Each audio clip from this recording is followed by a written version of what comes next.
What is up, ladies and gentlemen? Welcome to the live stream. Welcome. Scone Pro, I see you in there with the exclamation point NAT. Submit your dilemmas, people. Madeline, what's good? Saying, oh my god, I love Not a Therapist. Thank you very much for getting into that very soon. And thank you very much for the raid. I appreciate it. I hope your stream went well. Foxy, what's good? Saying, I wonder how long NAT will be weekly. I think once you get to the end of the submissions, you should make it every fortnight. That's if I get to the end of the submissions. We have no idea. Obviously, Not a Therapist won't be forever. This is going to be a limited run series. There's only so much advice I can really give.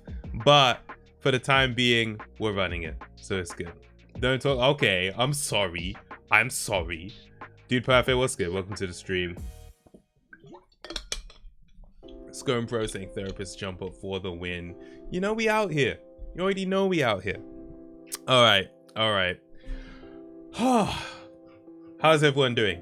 I hope you guys have been doing well. Hope you guys have had a good day.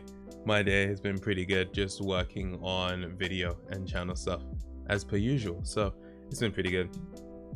You mean so much not advice? True. I mean, yeah, no, we'll read the disclaimer. We'll read the disclaimer soon enough. You already know what's going on. You've had a fantastic day, Madeline. Let's freaking go. Nice one. Hell yeah. All right, let's kick this off with I haven't done the guess the game in so long. Okay, I'm gonna try guess the game. I'm gonna try the framed. And after that, is there a simidal today, Foxy? Let us know. After that, we'll get into Not a Therapist. Okay. Here's what we've got with guess the game. And I feel like I do recognize the game here. I feel like I do recognize it. I'm not 100% sure, but I want to say, is it Firewatch? Is that the name of that game? I want to say Firewatch. Oh, crap. I dropped my beard comb. It's not Firewatch. Metacritic score 96%. Now I want to say, what's that other game? The Witness. The Whiteness. Not the Whiteness. That's not what I was going for. The Witness. No. It released on PC, PS4, PS5, Xbox One, and Xbox Series X. This came out on everything. It got a 96%. It's Elden Ring.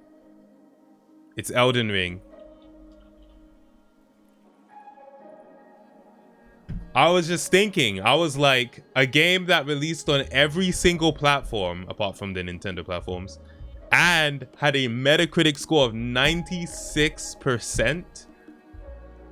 What other than Elden Ring? It's very rare that you get a game that's not exclusive to one platform. And let's be honest, I do mainly mean PlayStation or Nintendo that gets a score this high, you know? So Elden Ring really did something special with that. So yeah. Tom again, you were gonna say Elden Ring. Yeah, which one were you gonna say it on? The Sky screams Elden Ring. For me, I haven't played the game and I've seen some footage, so I see it now, but I didn't immediately scream out Elden Ring to me personally.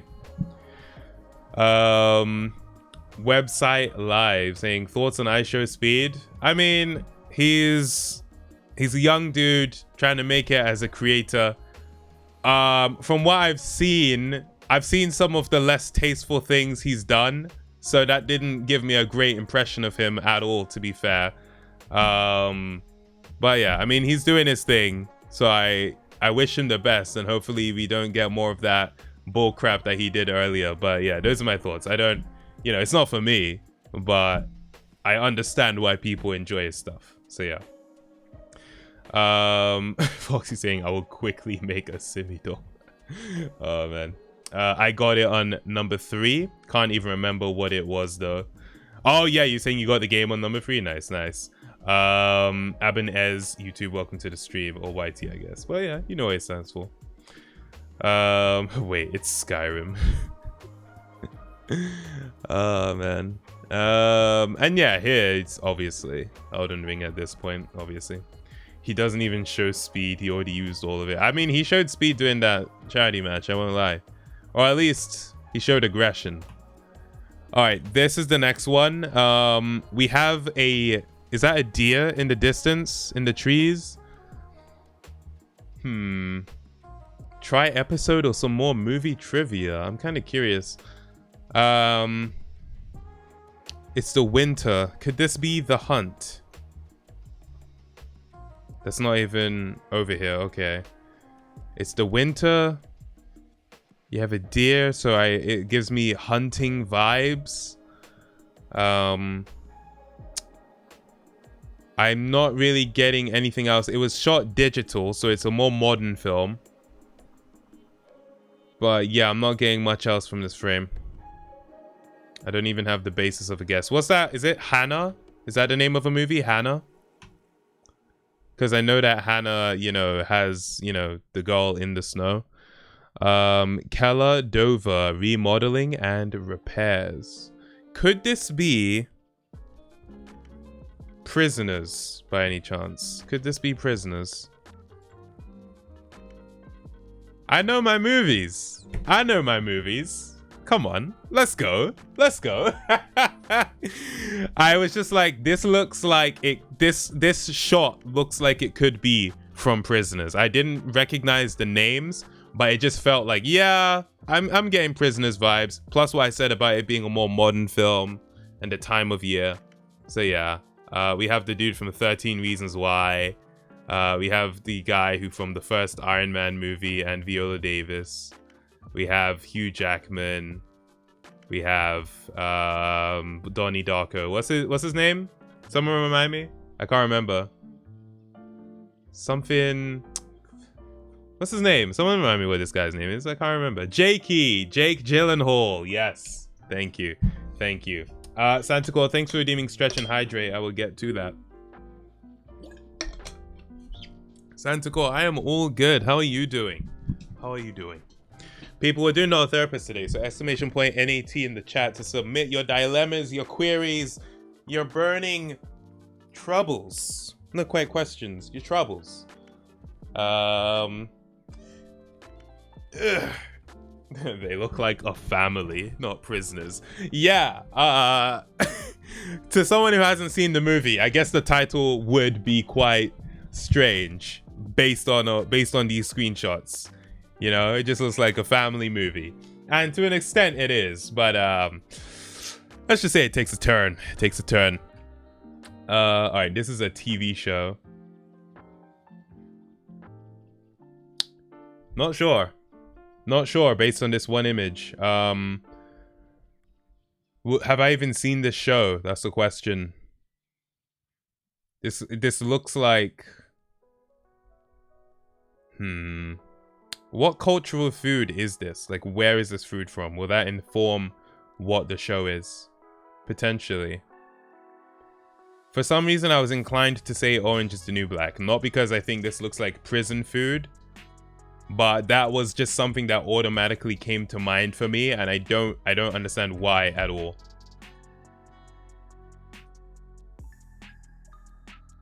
But yeah, I'm very unsure about this one. Very unsure, just based on this frame.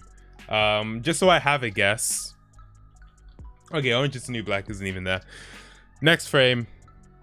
Squid Game. A Squid Game.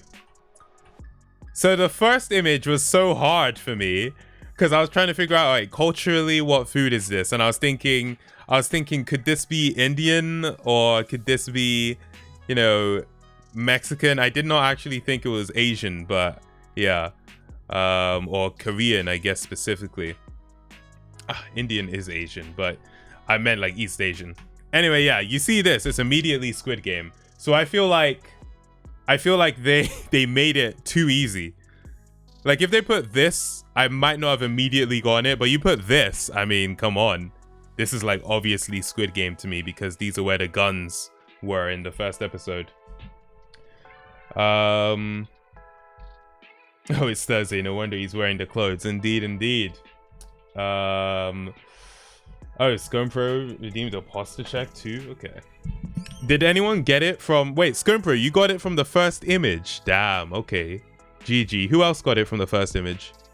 Oh, chopsticks. Is that what these are? Right, you're right, you're right.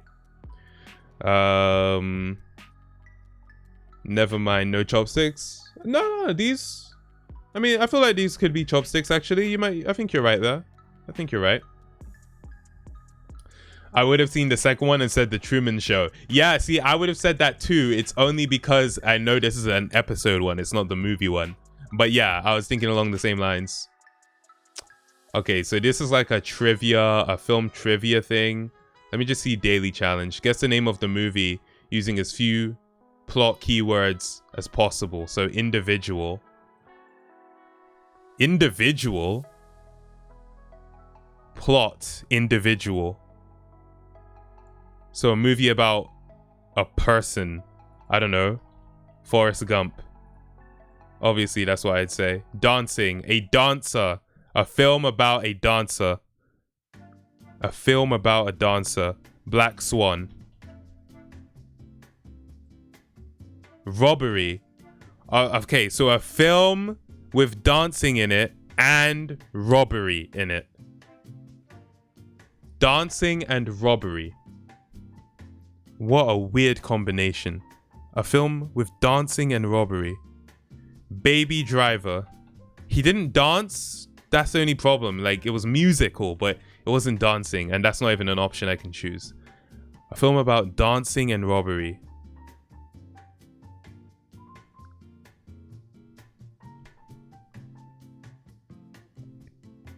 I can't think. A factory worker.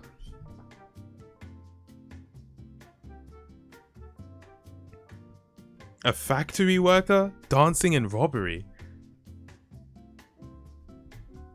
What? This means nothing to me. An individual dancing. There's a robbery in the movie and a factory worker. Could this be that Safdie brothers film? What's the name of that movie? Safdie brothers. Those are the people who made Uncut Gems. What was the name of that movie with Robert Pattinson? Something Night. Something Night, I think. I don't know. Secret. A factory worker that secretly wants to be a dancer and robs places. Dude, I have no freaking clue. I have no freaking clue. This means nothing to me. Machinist, no. Widows, no. Small town. The town, no. Dirty Dancing, no. Oh wait, I spelled that wrong. Oh, I didn't spell it wrong. Small town. Blindness and impaired vision. And this is not Baby Driver? Blindness and impaired vision. What on earth? Because when I think blindness and impaired vision, there was... Oh no, there's a deaf character in Baby Driver, not a blind character. Immigrant. I'm gonna be so curious if any of you guys in the chat have got the movie. I'm gonna be so curious because like I have not gotten this.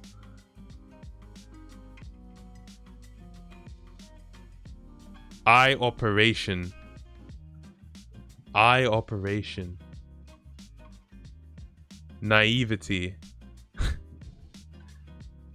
Hereditary disease. Hereditary. No, okay. Yeah. Dying and death. Musical.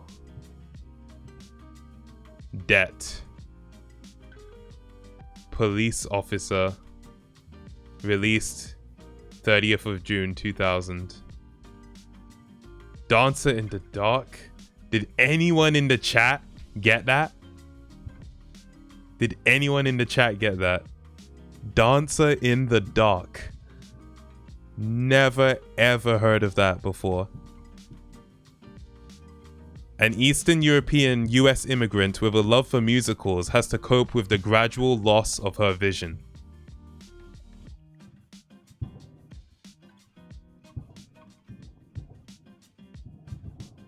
Did anyone...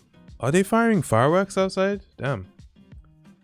Kevin, what's good? I see you in there. Don't you love it when you procrastinate and now you have to write an entire persuasive essay in one night? Absolutely hate that. Absolutely hate that. Best of luck with the essay. The movie I was thinking of, by the way, is called... Wait. Good... Is it? Good Time. It's called Good Time. It's making me laugh so much. Individual.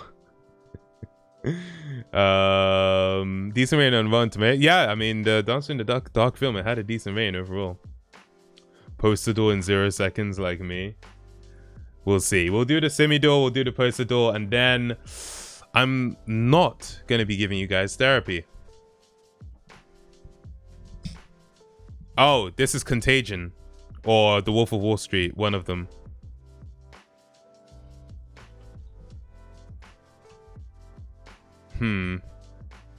Is this The Wolf of Wall Street?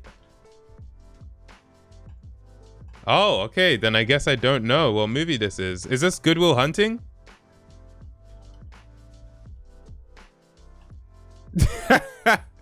I feel like there were so many movies with that, like, with that color scheme.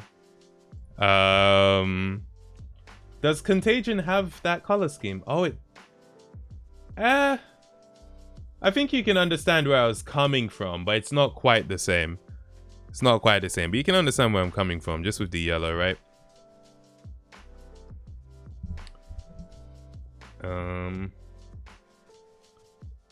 It's 35 pixels. Listen, man, you recognize those color schemes. That's what it's all about. That's what it's all about. Now it's time for you guys to see if you can guess what thumbnail we're looking at, all right? With today's semi-door. Wait, not in full screen. Let's just zoom in a bit. Pause the music, because there might be music on this one. Let's go.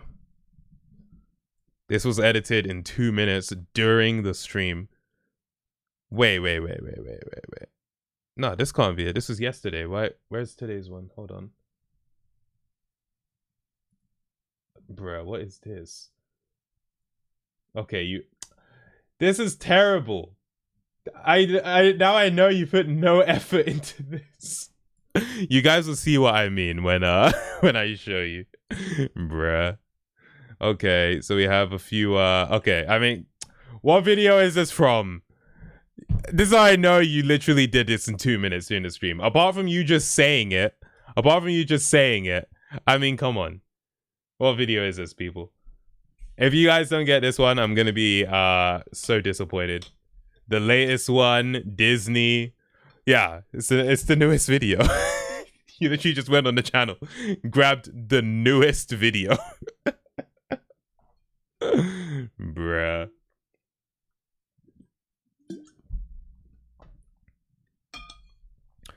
There we go. You're watching YouTube. There.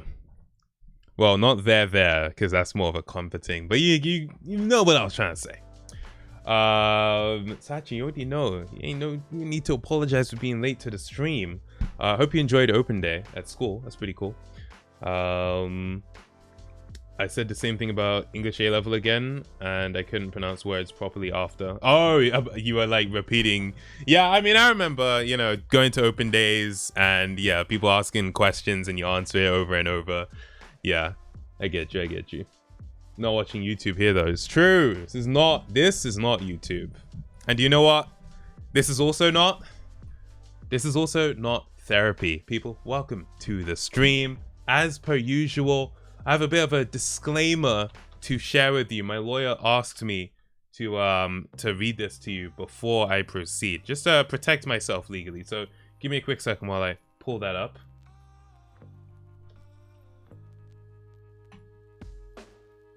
What we got? Okay. Eventually you'd think I have this memorized, right? No. All right. This is strictly not therapy, and no advice given should be considered in any serious capacity. I hold no liability for any harm or psychological damage which may incur as a result of following any of the recommendations given. Thank you very much. Let's get into it. So what I'm going to do is I'm going to continue from where I left off.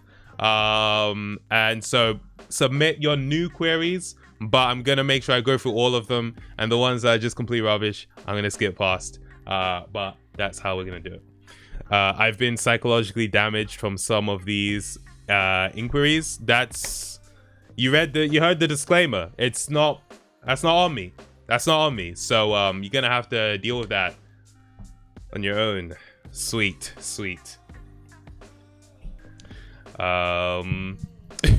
Okay. Here's the first one. I am struggling with debt, and in my country, it's an option for me to sell one of my kidneys to be able to pay them off. It's risky, but I am contemplating it. What do you think? So I'm gonna take this seriously. There's a part of me which questions the legitimacy of this one. But I'm gonna take it seriously. Struggling with debt is like a really difficult thing. And let's say, all right, in your country, it's an option to sell your kidney. All right, sure. Selling your kidney is no small thing. That's like a permanent thing. And it's not like you sell your kidney and you're just going to be Gucci. Like, you then have to sort of take medication because of, you're one kidney down. Or I think you have to take medication. I feel like you're using a permanent solution for a problem which doesn't have to be permanent. You're struggling with debt. I think you have better options or ways out other than selling your kidney. And with debt, it can feel like you're drowning. It can feel like there is no other way out. But I would consider selling your kidney to be an absolute last resort option. It is not something to be considered when you are not 100% certain. You've tried every other possibility out there. What if someone in your family needs a kidney and they say, I sold it to pay off my debt? Medical debt, imagine. That would be a messed up situation, right? So, yeah, nah. I think don't sell your kidney, but I can empathize with your situation. Being in debt is not easy, and I'm wishing you all the best. Sell one kidney and one lung. You have two of both. I don't think it quite works that way. Do Bitcoin. I think that you should probably hold on to your kidney in case you need it in the future. What I'm saying, I don't think selling a kidney is a good idea. Agreed.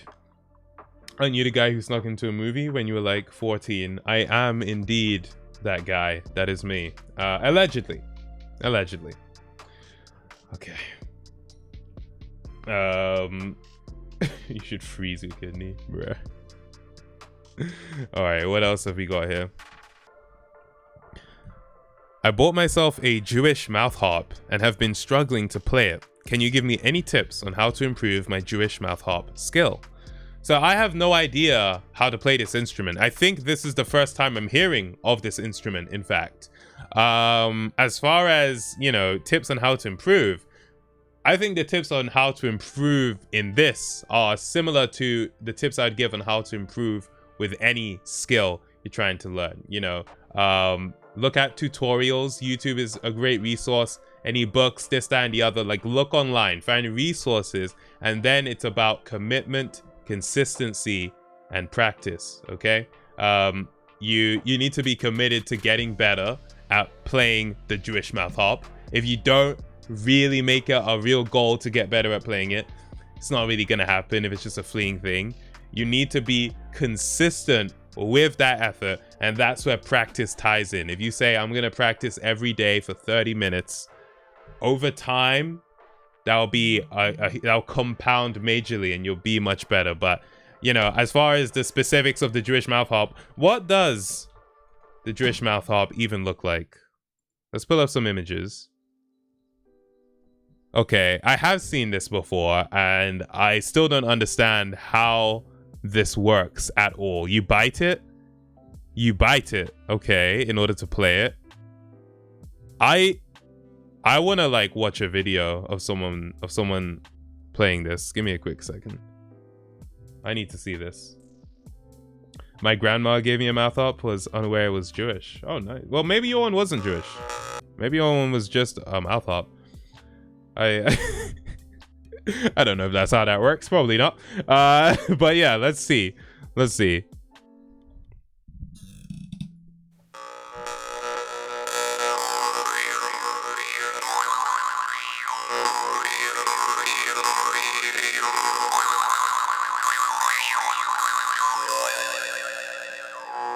Morgan. Bruh. I don't know what I was expecting it to sound like. I was not expecting it to sound like that. I mean, it makes sense. But for some reason, when I saw that it was something you put between the teeth, I was thinking, oh, is it like a woodwind thing? But it obviously wouldn't be. They called it a harp.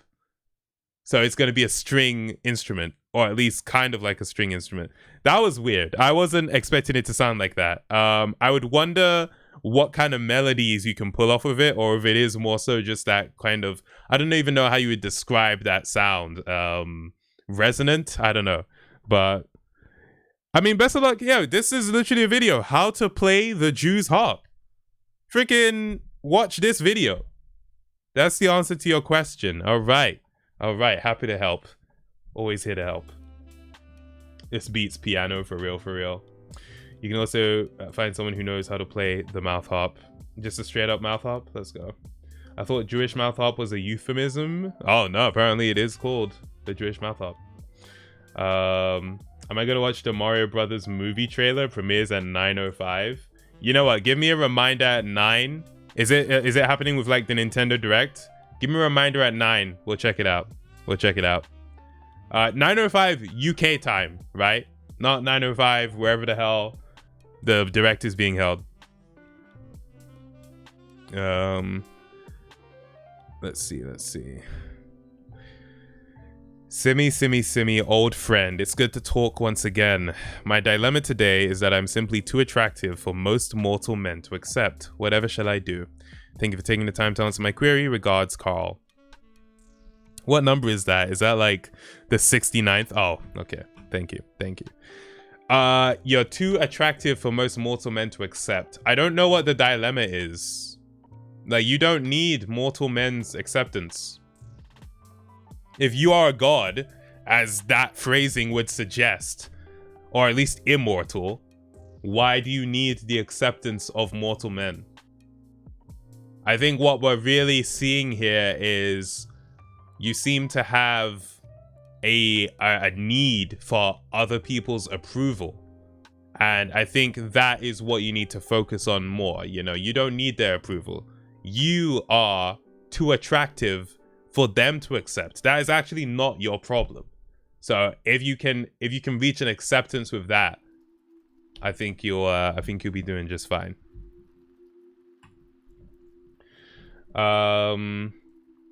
What the heck was behind me? That was a shadow. Help, bruh.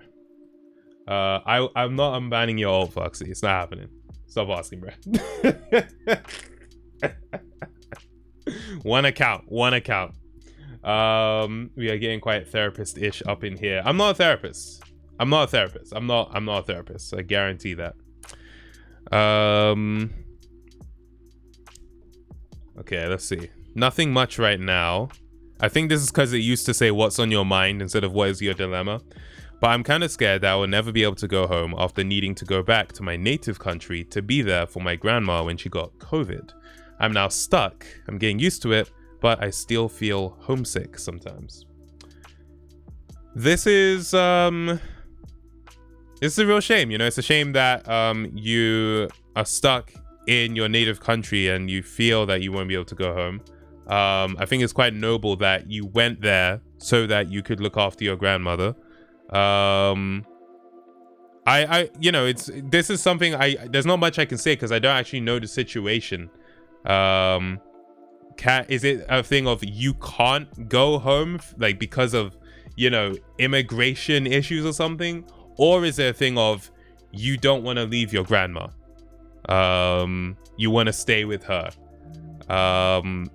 This, I don't know what I can say for this one, aside from I'm wishing you all the best. And yeah, if it is only you that can look after your grandma, then best of luck for both of you. I would hope that was not the situation, that it's just you though. If there are other people that can help look after your grandma, I feel like it is important not to put your life on hold to take on this role of carer if there are other options. You're saying you moved from your home country to your native country, but you want to go back home. I think you should be able to do that. Maybe speak to your grandma about it. Maybe, I don't know the situation. Is she feeling better? I hope she is. But you may not need to stay there. Again, it's hard without the actual details of the situation, but I'm wishing you all the best.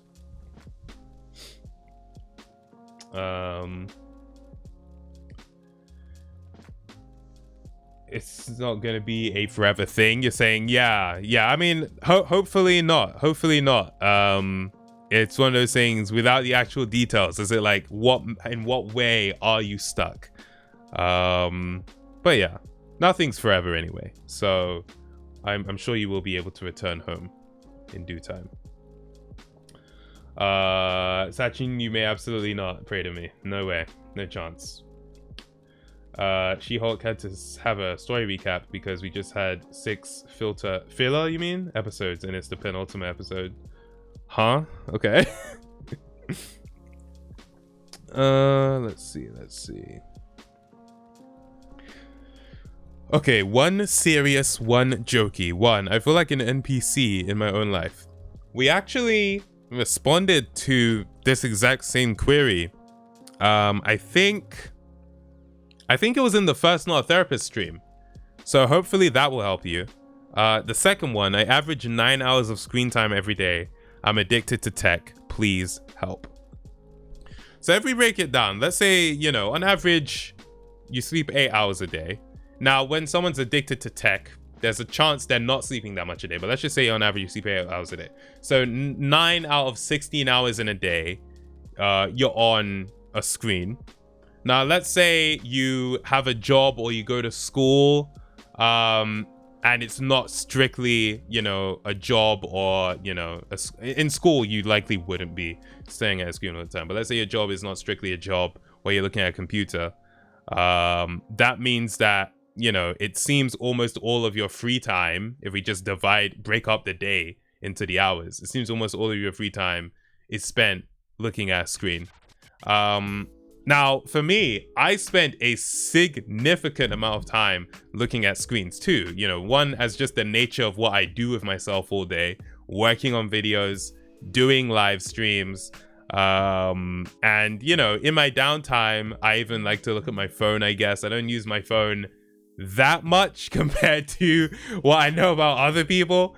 But I think, it's not abnormal to be on your screen a lot.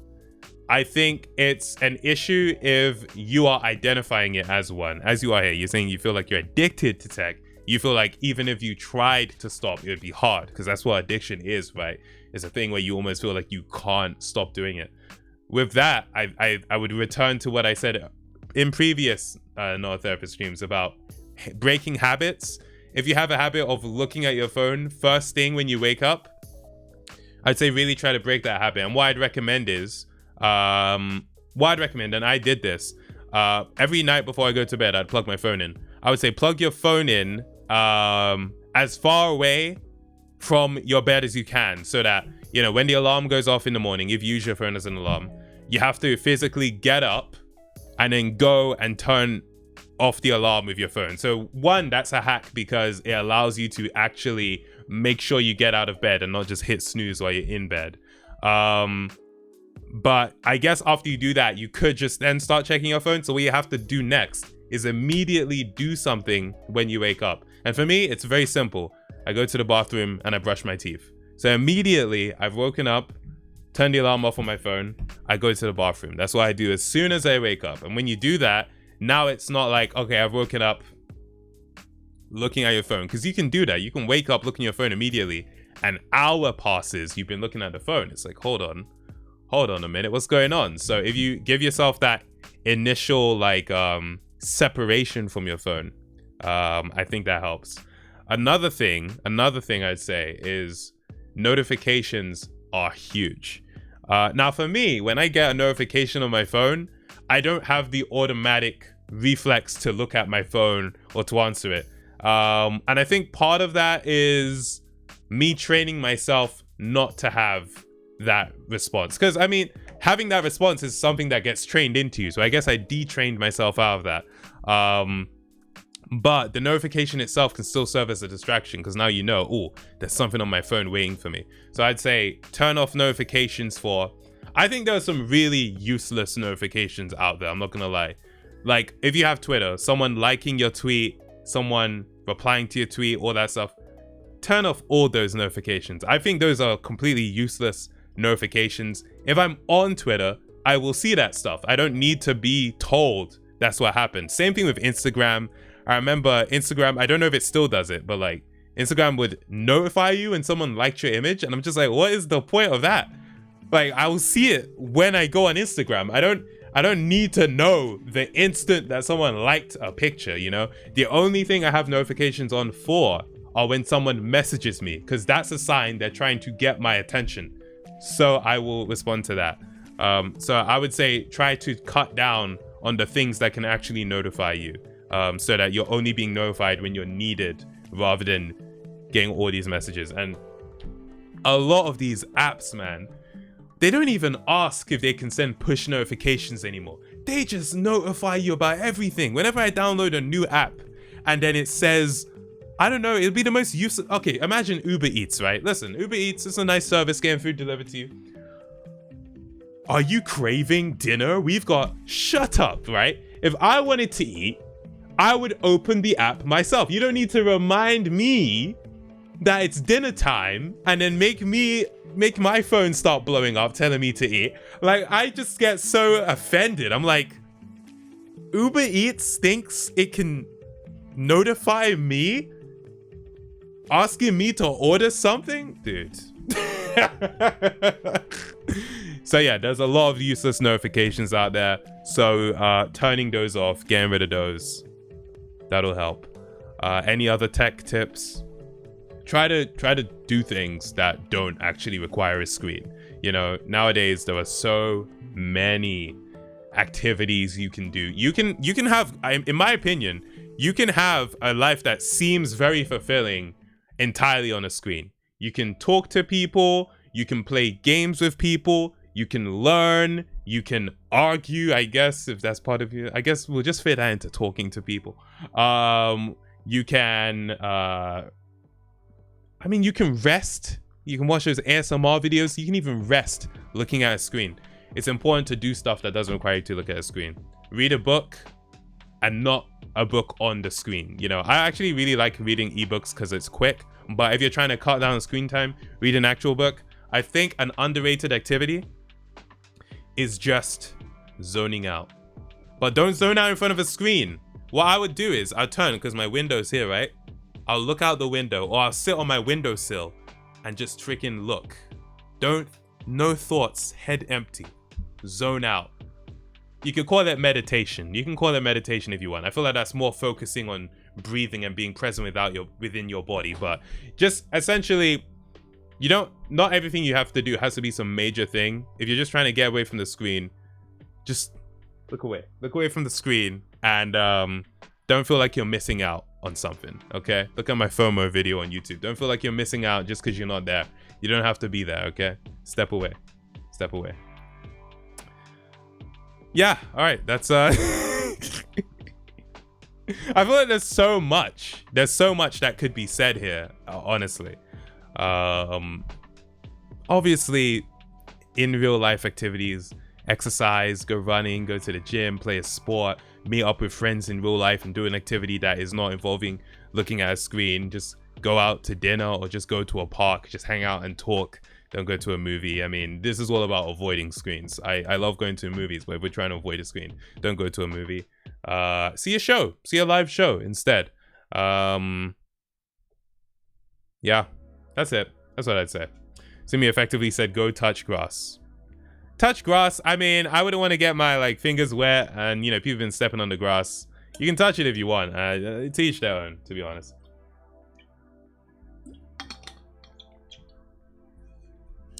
There's this app where it's like if you want to stop your alarm, you have to take 20 steps or go on a 5-hour drive or take a photo of a certain object. I've heard it helps wake people up. I actually hate those apps. I absolutely hate those apps. I understand that they're effective for some people. But like when it's like, okay, you have to do this hard maths question, I'm like, listen, I'm already awake, yeah. But that's because I haven't had that many problems with waking up.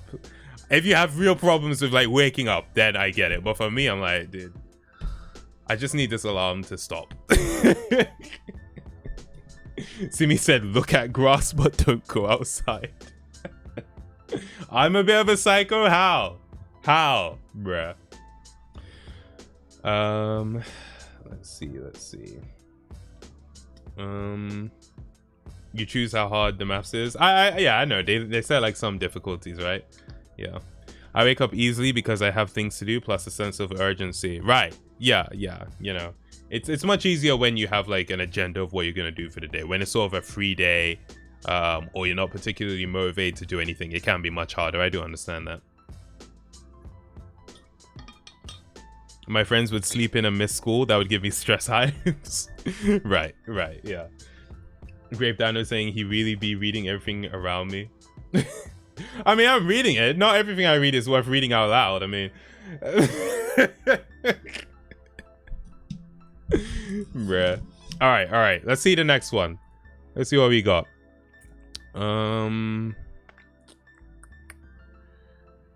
Let's see. Okay, interesting. I am drowning under the web game Cookie Clicker. I am making 109 million cookies per second and had the game running for 3 days straight. I am not in peace. I mean, it seems to me that you're killing it, honestly. It seems you are absolutely killing it in Cookie Clicker. Now, the dilemma seems to be that you have a sunk cost fallacy. You know, you've been running the game for 3 days straight. You're at a point with the game where you don't want to stop because of how much you already put in. Cookie Clicker is just a game designed for light engagement and time wasting. That's what it's for. So don't feel bad about like, oh, if I close this, I'm going to lose all my progress.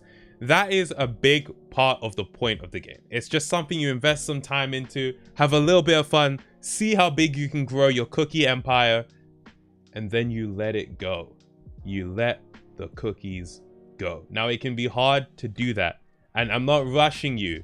You know, this question was freaking submitted last week, actually. So I'm not rushing you into anything. If you need to keep going, keep going. But understand that letting go is part of the game. It's built in. There's a reason it doesn't let you just save your progress and pick up where you left off. Maybe it does. I actually don't know. I played Cookie Clicker like freaking 9 years ago. But giving up the cookies is the end game. That is the end game. There's no point where you reach a point where the game's like, okay, you win. The end game of Cookie Clicker is to close the tab, okay? You decide when that is. You decide when it is. You say you're not in peace. Don't you think you deserve peace? I think you deserve peace. I think it's time to close Cookie Clicker, okay? I believe in you. Let's freaking do this. They're already in the trillions. It's too late. See me really giving life advice about loss, about Cookie Clicker looking at me like I'm a victim.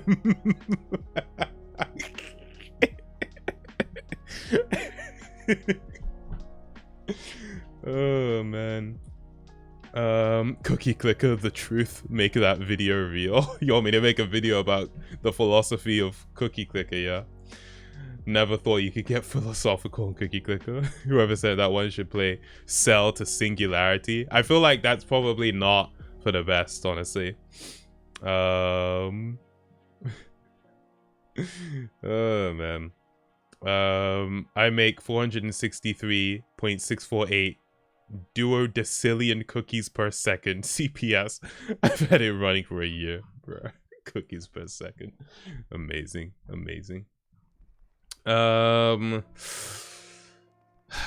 Okay, I'm gonna all right, this one, we're gonna be quick with this one.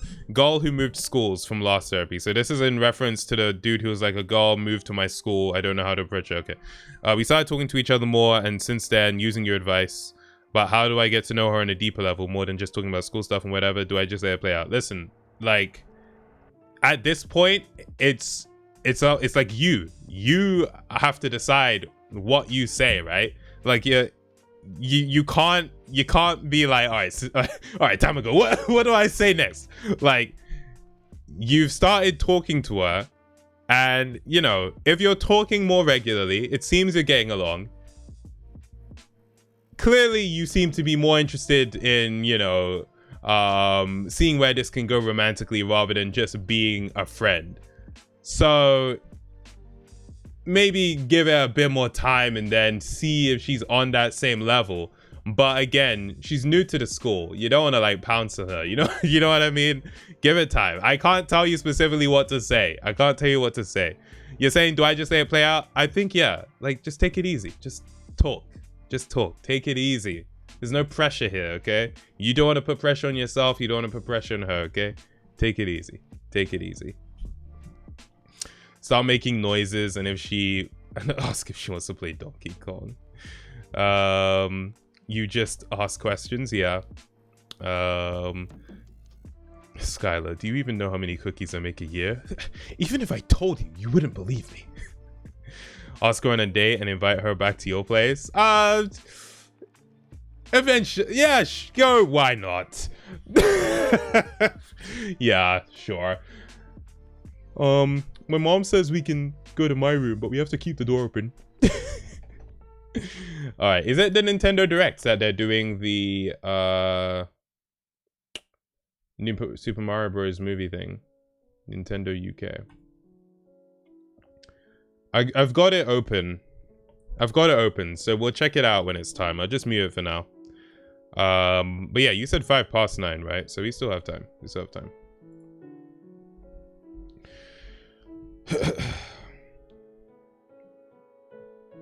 I thought that was in 2 months. I think the movie is releasing... Isn't it releasing even later than in 2 months? I can't remember the exact date, but the trailer is dropping today, apparently. Let's see. How to ask out Madeline, bruh. I don't know if Madeline wants to reveal what works, but, you know, Madeline, you're very popular in the chat. I can't lie. I feel like this is like the third similar question.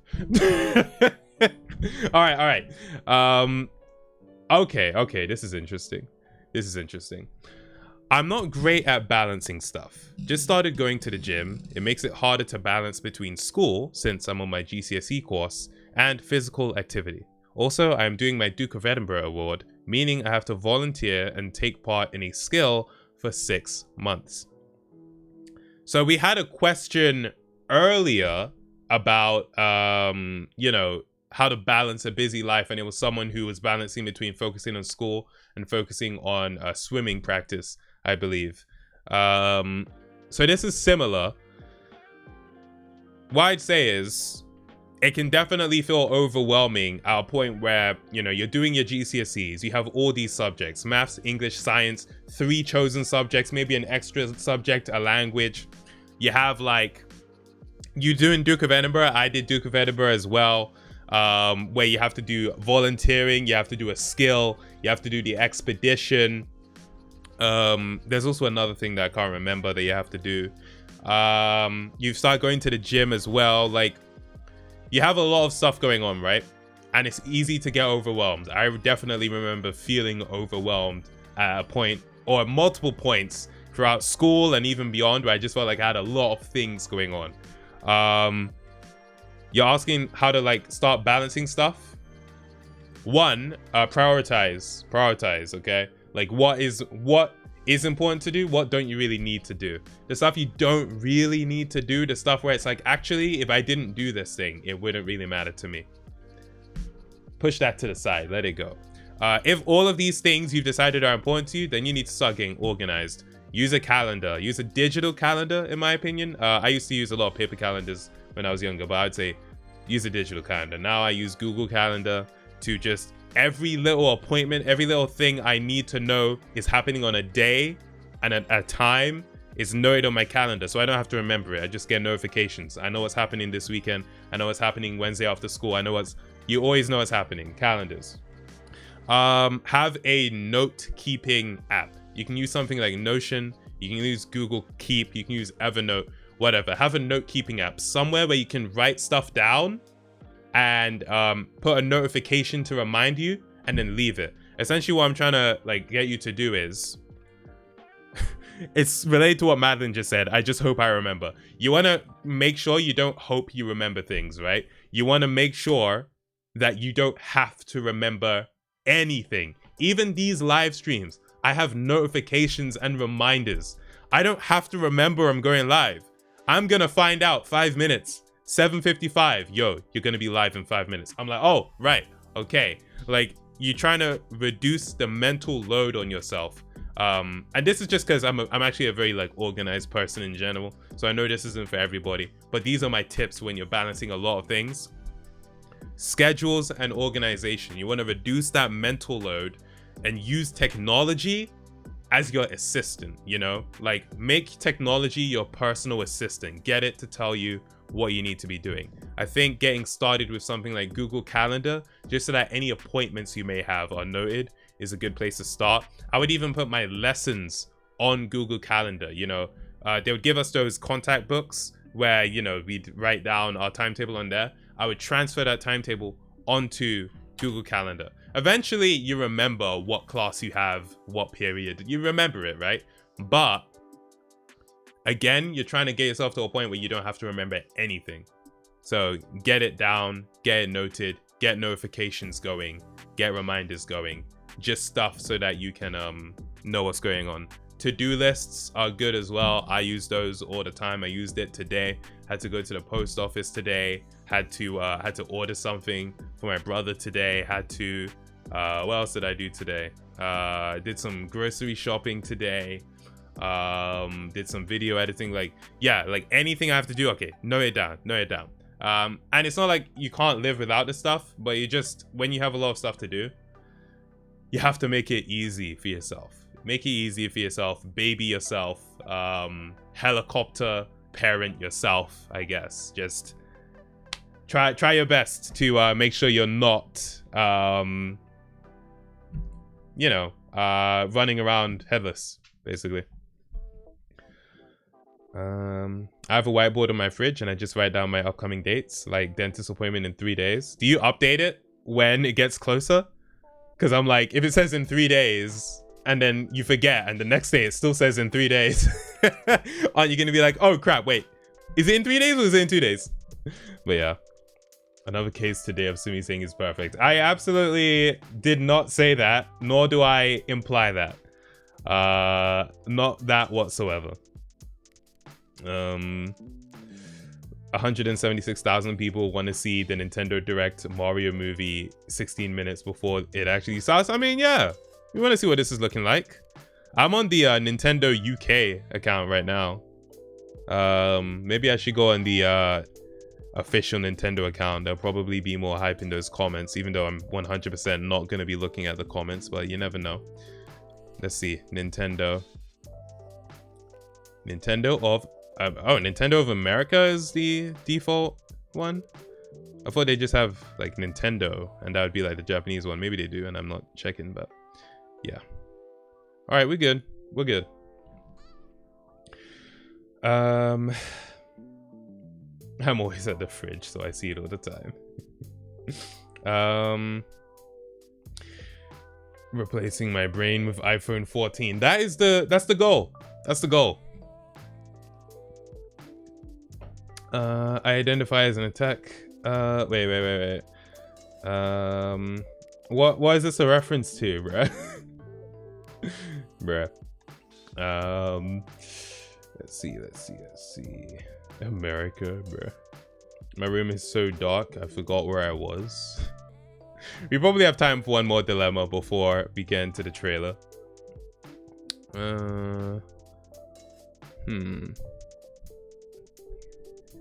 Acne hurts my self-confidence. I'm sorry to hear that. I did not suffer much with acne growing up. So I don't have like a personal relation to this, but obviously like friends and family have had it, and still have it, to be fair. Generally, I think it's something that as you get older becomes less of a problem. But I think with acne, it's my attitude towards acne is that it's like such a normal thing. Like, so many people have acne. It's just spots. It's just like spots, typically on the face, right? So I'm like, I don't look at someone with acne and go, oh damn, you freaking look weird. It's just like, yeah, I mean, some people have acne, right? Like, it's not, I don't know, if you see it as a sign of someone not taking care of themselves or a sign of, I don't know, neglect, I think that is a misunderstanding of what acne is. And so I think a lot of the problem really just comes from the outside perception of acne, and that's what results in it hurting people's self-image, because it's like, it's such a normal thing. And so when people get made fun of or talked down to or anything because of it, then it's like, well, like, you're just making fun of something for something that is just like normal to have. So yeah, I think that's a shame. You know, how to improve your self-confidence. I think, you know, with acne, I know I don't know too much, but I know that there are things like, there are medical creams you can apply, there are treatments you can do, there's this and the other. But that's not what I'm gonna talk about. What I'll say is, I think you want to get to a point where you accept your acne. And it's something that really occurs in a lot of people when they're growing up, and by the time they're, you know, in their like 20s or so, it's died down mostly. So I think try to see it as a part of you growing up. It's a part of puberty. When you're going through puberty, a lot of things are awkward. Your voice is changing, your body's changing, all sorts of things. The way you think is changing. Like, a lot can happen. If you try and see it as this is just a part of a process, rather than this is like freaking something that's just happening to me and it's ruining my life, it can help you not see it as such a bad thing, I think. But yeah, like, for me, I think a big part of the problem with, you know, attitudes towards acne and how it affects people's self-confidence just comes from how other people treat them. And that's true for so many things. There's so many things where it's like, this isn't actually a problem. The problem is how everyone responds to it. And you're not going to change how everyone responds to it. But if you at least understand that, I think you can stop being so harsh on yourself, you know? Those are my thoughts on that. Let's see. If you have severe acne, seeking out medicine is probably the best bet. I have seen like videos of people with severe acne, and with that, then that's something where, yeah, I guess you need to speak to a doctor and stuff like that. I think the worst part of acne is the scars. Right. Adicept, is that a brand of face wash? Oh, Adicept. Okay, face wash changed my life. Okay, maybe take a look at that, suggested by a gamer. If you can't afford the medicine, then your acne shouldn't be your top priority. Right. I heard Acme as in the Looney Tunes company. In my school, if you made fun of someone for having acne or spots, everyone would make fun of you for not hitting puberty yet because you don't have any. That's interesting. That's an interesting approach. That's an interesting approach for sure. Don't worry, I've got the Nintendo Direct open. We're not gonna miss it. We're not gonna miss it. I've got it open. Curty Boy, this is not a therapist. Exclamation point NAT in the chat. You submit your queries. I try my best not to ruin your life with my responses. So yes. I say that because I ain't got money to be spending on Accutane. Just gotta live with some spots every now and then. Yeah. Oh, and I think try not to like pop them as well. I think I've heard that's not good for you. Like whenever I get a spot, like I mean I probably still have, I still have like some spots. Whenever I get a spot, I'm just like, leave it, bro. Not trying to, because if you pop it, then it can like scar and it can even get infected because now you have an open wound. Like, yeah, I think just try to leave it. Okay, pause the music. It's almost time for this trailer, supposedly. I'll put the volume up. Some prerequisite thoughts. I'm not hyped for the Super Mario Bros. movie, but I know that this is going to be a cultural moment and we're going to see what Chris Pratt's Mario sounds like. So let's see. Chat is hyped. The chat is excited. You can see it here. Wait, if I put this in this view, the chat is going off. I think the audio is all right, yeah?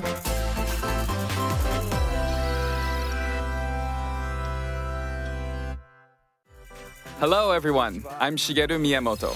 As we previously mentioned, in today's Nintendo Direct, we'll reveal the first trailer for the Super Mario Bros. Animated movie for the very first time.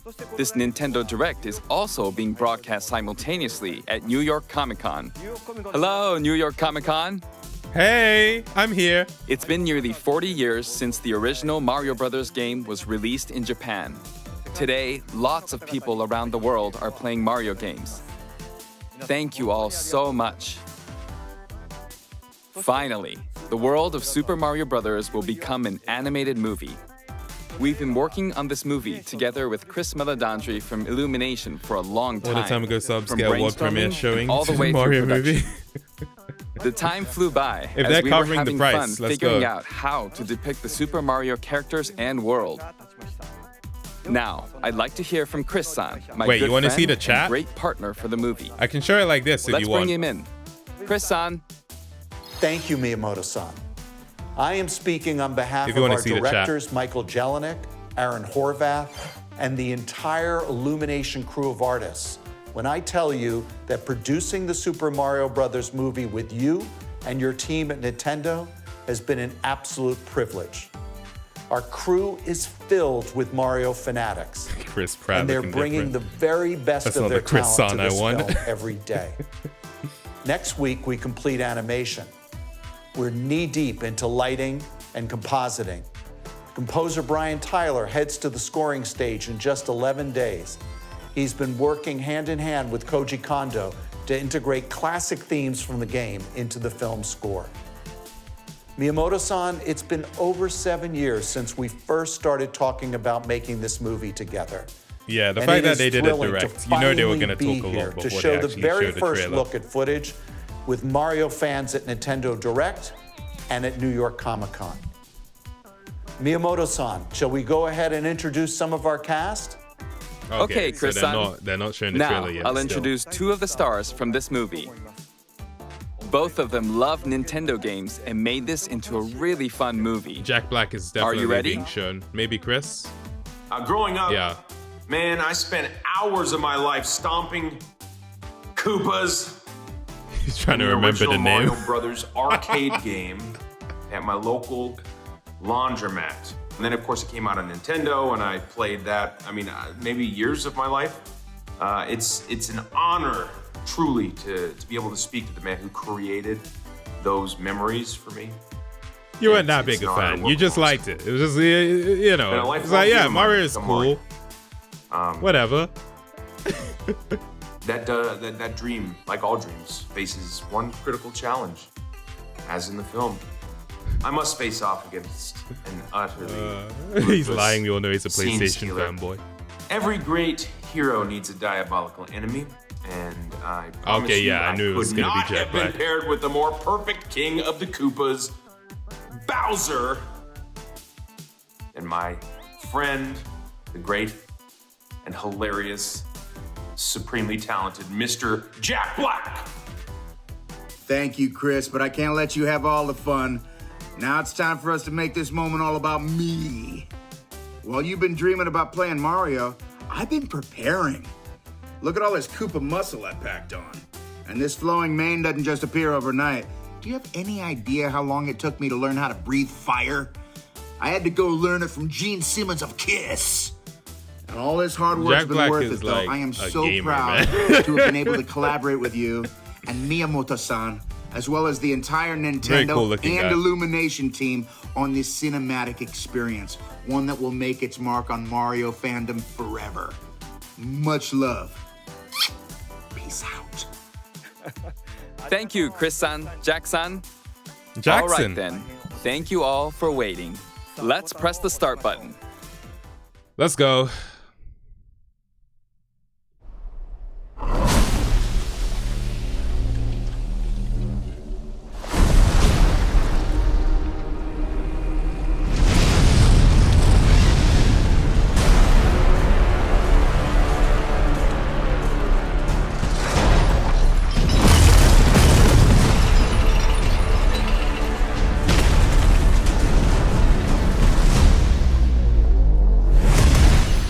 Behold, the king of the Koopas!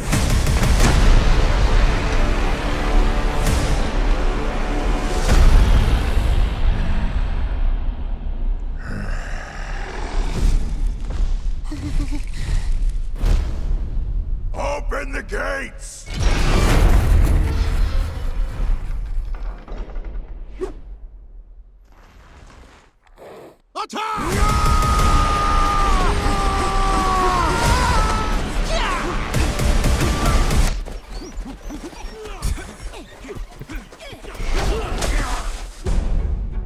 That is but a taste of our fury. Do you yield? I do not.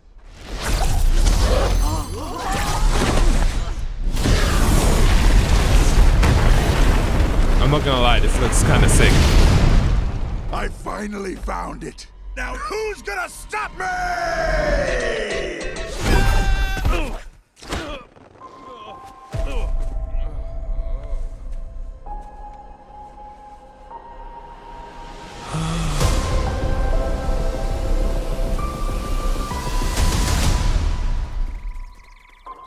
What is this place? It's weird him having That mushroom, you'll die! non-Italian I'm voice. sorry. That one's perfectly fine. Come on, Mario! Mushroom Kingdom, here we come. The voice is a little weird for Mario, in my opinion. A little weird.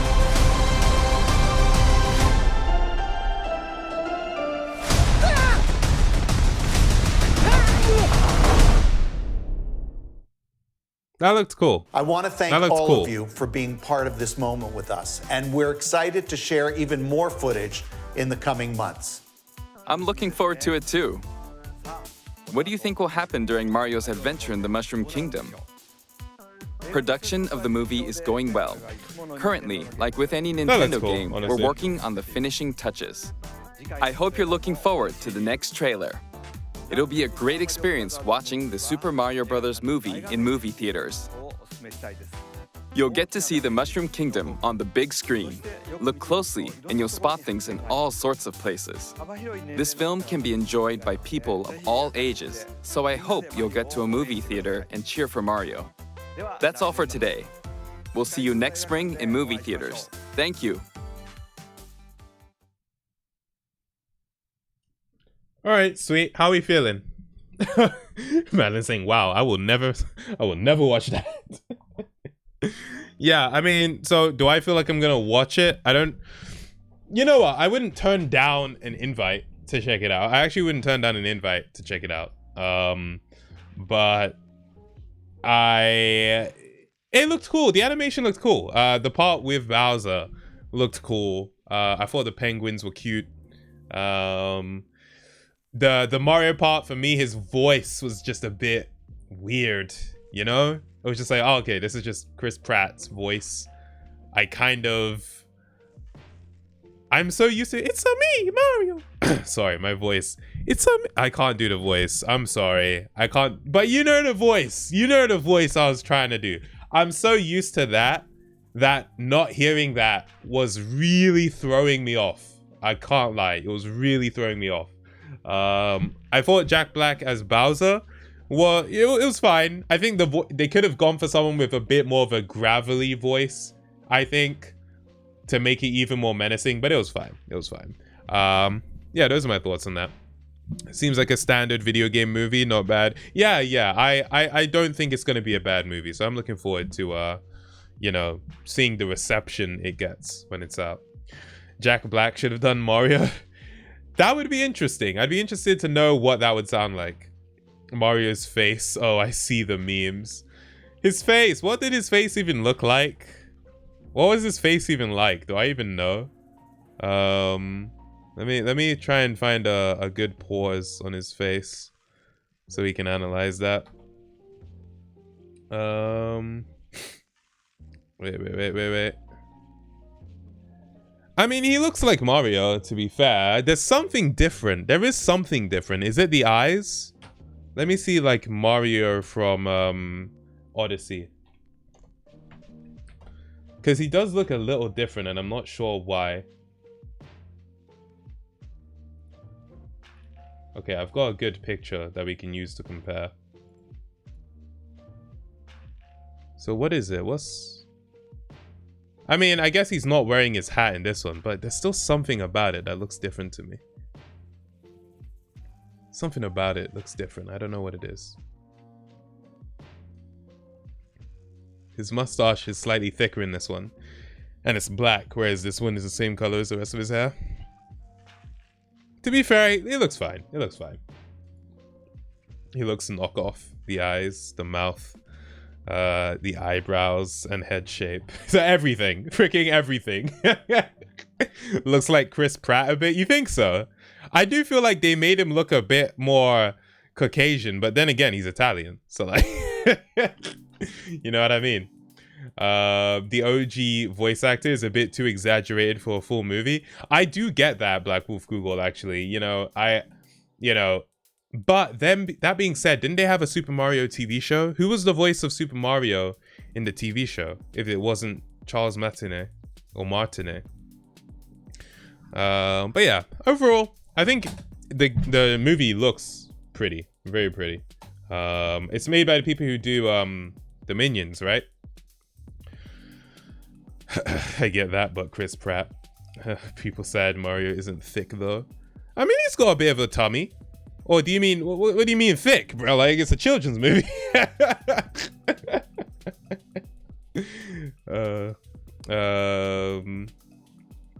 I think it's the fact that this is the first time Mario's skin actually looks like skin.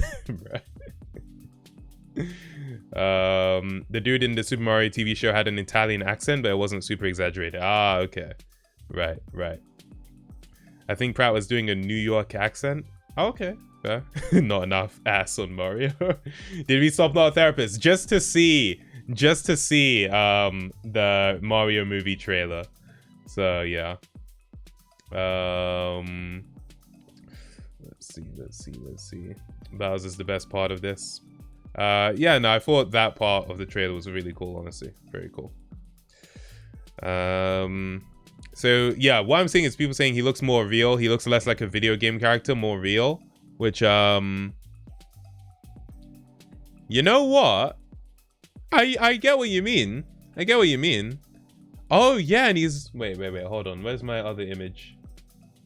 Okay, he's actually wearing a polo neck shirt here.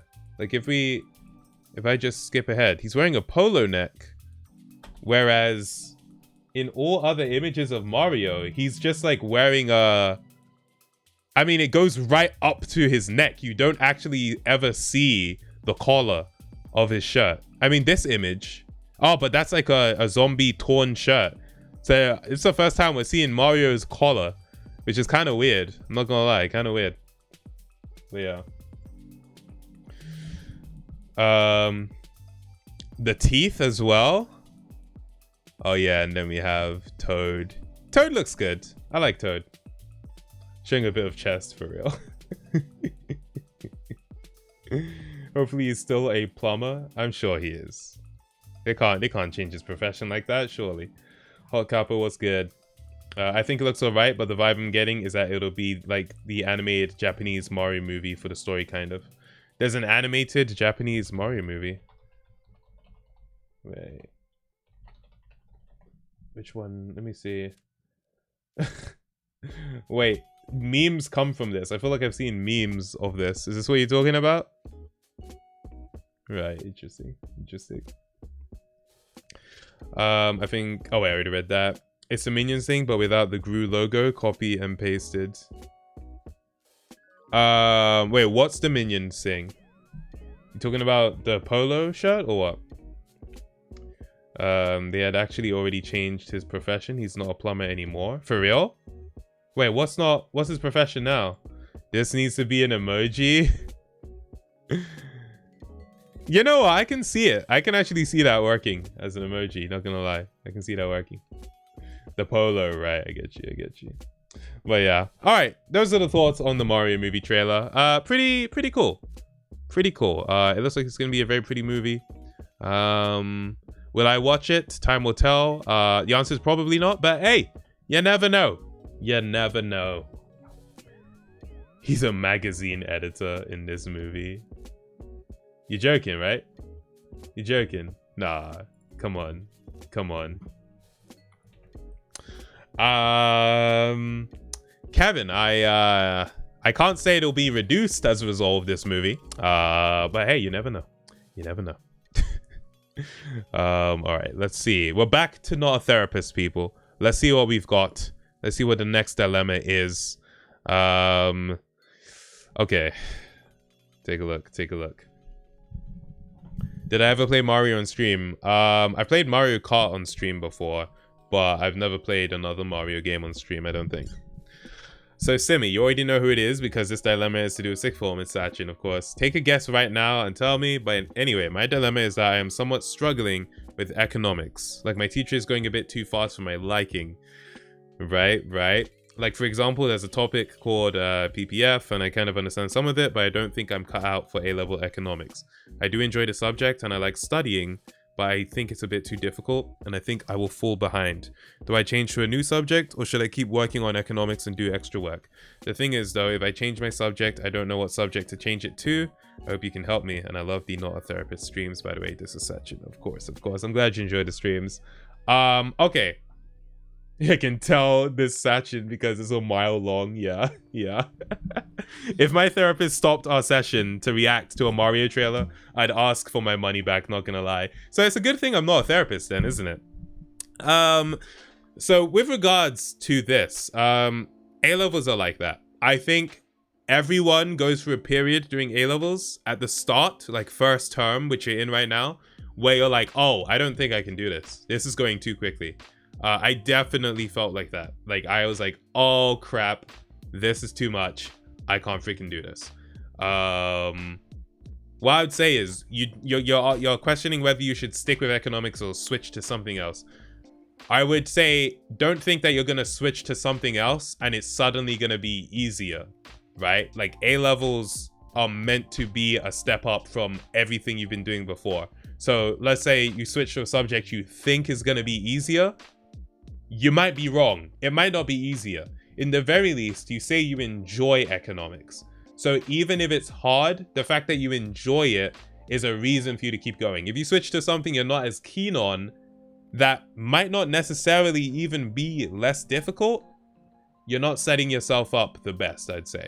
But then again, if you really feel like, I gotta drop this subject, it's your choice to make. What I would say is, at this stage, you're going through the shock of realizing that A-levels are actually significantly tougher than anything you've done before academically. Give yourself time to settle into the reality of A-levels. You're saying, you know, I might need to do extra work. Yeah, you do need to do extra work. That's how A-levels are. You have to do way more extra work than you had to do for GCSEs. That's just straight up how it is. I wouldn't say it's over for you. Like, still try, still give it a go. I don't think you have to give up on economics yet. The only real reason I'd suggest switching is if there's another subject you think you'd rather do. If there's another subject you'd rather do, then yeah, it's early enough, switch to that subject. But if you actually like economics and the problem is just that it's quite challenging, have faith that you can, not even faith, have the self-belief that you can rise to the challenge. That's what A-levels are for. It's meant to challenge you, because it's only when you push past your perceived limits that you actually grow. You know, if you just stay within what you think you can do, you're not actually going to grow. You have to do more than you thought you could do in order to do more. So yeah, that's what I'd say. Also, A-levels, a big part of it is also about, you know, setting you up for what you want to do in the future. If economics plays a role in maybe what you want to study in university or what you want to do after school, even if that's not university, then that would also be a good reason to stick with it. But yeah, I would say give it some time, really evaluate it, and just, you know, really think to yourself, is this something that I can rise to the challenge of? You can do more than you think, generally speaking, so don't write yourself off. I think you can do it, but it's up to you, man. It's up to you. I don't want to be like, oh, I'm gonna do it because Tamago said. Like, no. Like, you know yourself better than anyone. Just don't sell yourself short, is what I'm saying. This guy has his general topic for his master's thesis this year today. Oh, does that get given to you, Kevin? Or is that something you choose? But nice one. What the hell is a GCSE and what's an A-level? I'm Canadian. It's they are British qualifications. GCSEs are the exams you take when you're 16, and A-levels are the exams you take when you are 18 in order to get into university. So yeah. I don't know about y'all, but I've never been nervous to ask for help in class. Try asking your teacher first. Doesn't have to be during class. Oh yeah, I forgot that obvious piece of advice. Yeah, if you're struggling with a subject, ask your teacher. 100%. 100%. Tell your teacher, hey, I'm struggling with this. Any extra help you can provide.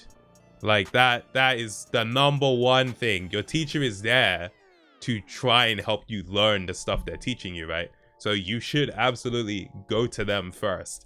I guess what I was saying was based on the assumption that had been done already. But if it hasn't been, absolutely talk to your teacher. Maybe talk to your form tutor. Talk to anyone who you think knows you enough, and anyone who you think can actually help you in this situation. So it isn't even just the economics teacher. Maybe your head of year, maybe your form tutor, and other things. So yeah, do that too. That's very important. GCSE equals high school, A-levels equals college. Well, the way we call college in the UK is different to what like America calls college. So as long as you know that college does not mean university, then yeah, that's what it is. So yeah. Your topic, you choose out of a list, and my master's thesis topic is action cinema. Hey, nice. The thesis promoter has to accept you today, but after our call, a defo had it in the bag. He even thought I put up my John Wick 3 poster up for the call specifically. Nice. Let's go. That's awesome, man. Nice one. Oh yeah. All right, let's see what the next dilemma is. Damn. Okay. Hold on. Hey Tamago, my dilemma is that one of my best friends has been gambling a lot in various gambling sites recently. He just started a couple of months ago and apparently has been doing well. At least that's what he says. But his behavior is changing a lot and he doesn't seem like the same person anymore. Since he started, he's been avoiding all of his friends and we're getting very worried. What do you think we should do? Gambling? Let me turn down the music a little bit. Gambling is a very powerful and insidious vice. Now, what is the absolute biggest coincidence? I'm not lying. Biggest coincidence. Right before the stream, I was watching an episode of The Simpsons, and it was specifically the episode where Marge gets addicted to gambling. I kid you not. I was watching this episode of The Simpsons right before the stream. I kid you not. I kid you not. Not that it's really relevant, but I just thought it was a big coincidence.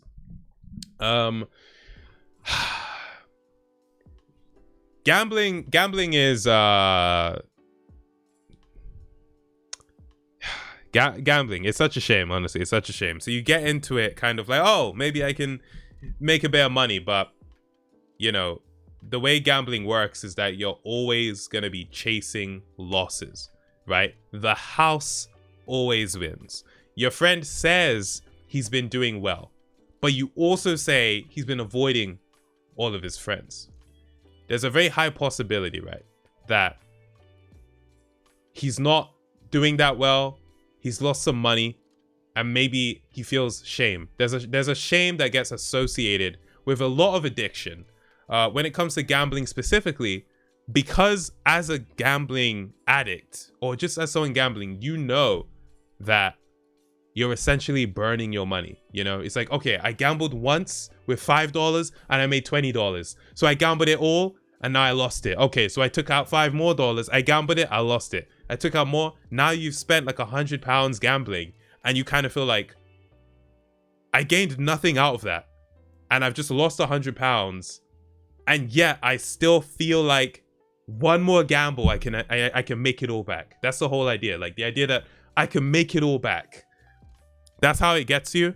And when you keep losing, it affects your mood. You're gonna start feeling depressed. You're gonna start feeling hopeless, and you're gonna start feeling like you're not worthy of being around people because, you know, you have this vice that, you know, makes you feel less than.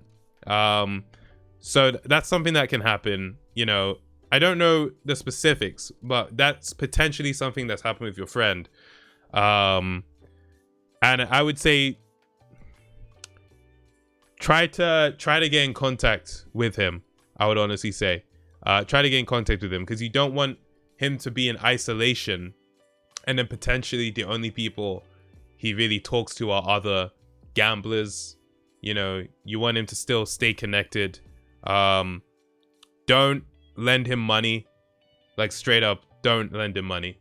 And it's not even a thing of, oh, because you're just gonna gamble it. Like, you have to understand, like, when someone's like addicted to something, oftentimes they're not as in control of their actions as someone who's not an addict, right? Like, your brain is just kind of, when you become an addict, your brain kind of gets rewired, right?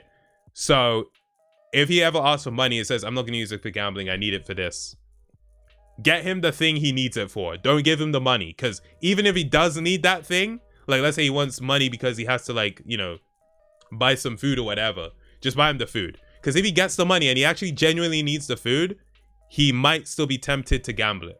That's the thing with gambling. I mean, I have personal experience in my life with gambling, and so I just kind of know how devastating it is, not just for the person gambling, but for like everyone around them as well. So yeah, like if you're getting worried, it's worth speaking to your friend, trying to keep in contact, and trying to help him find his way out. It's hard though. It's hard. Like, being addicted to anything is hard. And oftentimes when we think of addicts, we kind of think, oh, this is your fault. It's because you are weak of character and so you fell into this thing. But it's not really how it works, man. Like, the way things like stuff like gambling works, it's meant to hook people who are just more inclined to get hooked. Not everyone that gambles is going to become an addict, you know, but it's designed so that the people who do become addicted that grip is held on too tight, you know what I mean? So try to be unjudgmental or non-judgmental in your approach. Well, best of luck. Gambling is peak. I'm not gonna lie, it's peak. Let me see what people in the chat are saying. Simi probably gambled on NFTs. No, I've never bought an NFT. If you listen to the Unverified podcast, you would know that during the you know, all that stuff that was happening with GameStop, I did buy GameStop shares and I freaking lost it. I think I lost like £100 like that. How much did I say in Unverified? You can find the episode. I lost that. So that's why, even in my opinion, the stock market is basically just freaking gambling as well. In my opinion, I think funds are fine. You know, things where it's like a diversified portfolio where you're with the market, but just individual stock picks, to me, that's freaking gambling. In my opinion. But yeah. My mom had some issues with it back in the 90s with gambling, right? It's a hard thing. So you were saying that at some point you need to keep doing it to break even and feel worthy. I mean, okay, yeah. So that is the thinking of a gambler. That's the thinking of the gambler. But it will never happen. You won't win gambling. Casinos don't open to give people fortune and happiness. They open to make money. They know you will lose. You will not win. It just won't happen. It won't happen. And yeah, okay, you have the one person who will, you know, put in £50, win £200, and they're happy. They walk away. When you are prone to gambling addiction, you win £200, you're like, all right, let's put that 200 back in.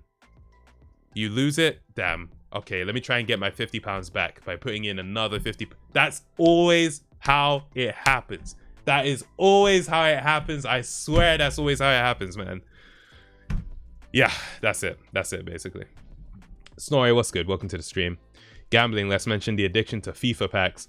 I mean, nowadays in games, there are so many things that are designed to take advantage of that sort of gambler's mindset. So any sort of loot crate pack opening thing is designed to play on that concept, which is why a lot of like legislation, especially European legislation, cracks down on that in games. But I mean, it's ubiquitous, and it makes these gaming companies so much money that they're able to lobby against rulings like that. Is there any other aspect of life? I mean, you have Twitch with the whole slots thing. They're finally cracking down on that. You know, it's funny. I think it was today. I was on Twitch and I saw that Trainwreck was live. So I just clicked on his stream because I've never seen a Trainwreck stream, but I've heard of him. He does like slots, and it said slots. I was like, oh, I thought this was banned, but it's because it doesn't get banned until like 2 weeks from now. So he was still doing it, right? And in the top right corner, it said, do not ever gamble. You will lose. While he is there gambling with 20,000 people watching. And it's exactly the same thing as like those cigarette packs. Cigarettes kill, with the freaking bloody mess they put on those packs. I don't even know what they're thinking by putting that on there. That I'm just like, ew. I know it's to discourage people, but I'm like, bro, you didn't need to put this freaking tumor on the box. You know what I mean? People still buy it. They don't care. Because when you have a habit, when you have an addiction, it's not the facts that matter. The facts that gambling you will lose, that doesn't matter. It's about how it makes you feel. It's the adrenaline, it's the rush. But the lows are way lower than the highs. That's what I'm gonna say right now. The lows are way lower than the highs. Guaranteed. It's not worth it. It's not worth it at all. So it's literally just a gambling stream. Boring. Yeah, no. I don't understand why people enjoy it. White Rekash, thank you for redeeming Posture Check. I'll do that. I don't know why people enjoy watching it, but maybe it's a vicarious thing. They vicariously get that rush from seeing him do the slots as well. So yeah. They just put it on for legal purposes. I guess so. Yeah, that disclaimer, right? I don't have a movie addiction, says Kevin. Yeah, okay, film freak, Kevin. Sure. This is either the correct site or the worst site to be talking about gambling. Simi, just say you got stock in Amazon. I do not, to my knowledge, have stock in Amazon. If they want to give me that stock, I would happily take it, to be honest. But yeah. My dilemma is related to gambling too. Hopefully you get to read it. Okay, hopefully I will get to it. If not in this stream, then surely we'll get to it in the next stream. But yeah. So yeah, those are my thoughts on that. The amount of people that go to rehab for gambling is insane. Yeah. I mean, it's a big vice. It's a big vice. It's a big industry, and it's an industry which preys specifically or particularly on lower income areas. You know, like growing up in London, you're never gonna see these betting shops in freaking like West London, where like all the rich people live. It's always in like southeast, south, where you just have all these betting shops, and it's like, it's not illegal, but you're taking advantage. You know what I mean? You're taking advantage of people. So yeah. Cigarette boxes would be as effective if they just said, "Bro, please stop." Oh man, can you drink water please? So Mario Ant fan, you have to redeem water, okay? But I was gonna drink it anyway, so don't think this is because you asked. All right, don't think this is because you asked. The thing that surprised me the most about the UK is how you have gambling machines in pubs. That's actually quite common. Like even in bars in America, I think that's a thing. Because in The Simpsons, and I know I'm bringing up The Simpsons again, but you guys know me by now, right? In The Simpsons, Mo Sizlak's bar has the gambling machine, right? I mean, there are gambling machines in chicken and chip shops.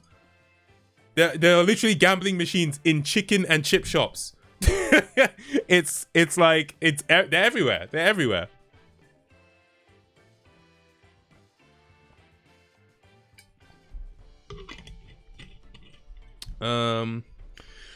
If you go far enough west, you'll get them. Chelsea to Chiswick, though it's PM dry. PM dry? What does that mean? But okay, that's fair. That's fair. Yeah, I don't mean to just say that West London is just where all rich people live as well. I think that's just typically where the more affluent areas are. Let's see. I was about to say that, fam, about slot machine and Bossman chicken shop. Yeah. To be fair, I've only ever seen someone use the slot machines in a chicken shop like once or twice, and it's never just a straight up slot machine. Like it's like a branded machine, like a deal or no deal. Like let me see. Let me show you guys a picture. Deal or no deal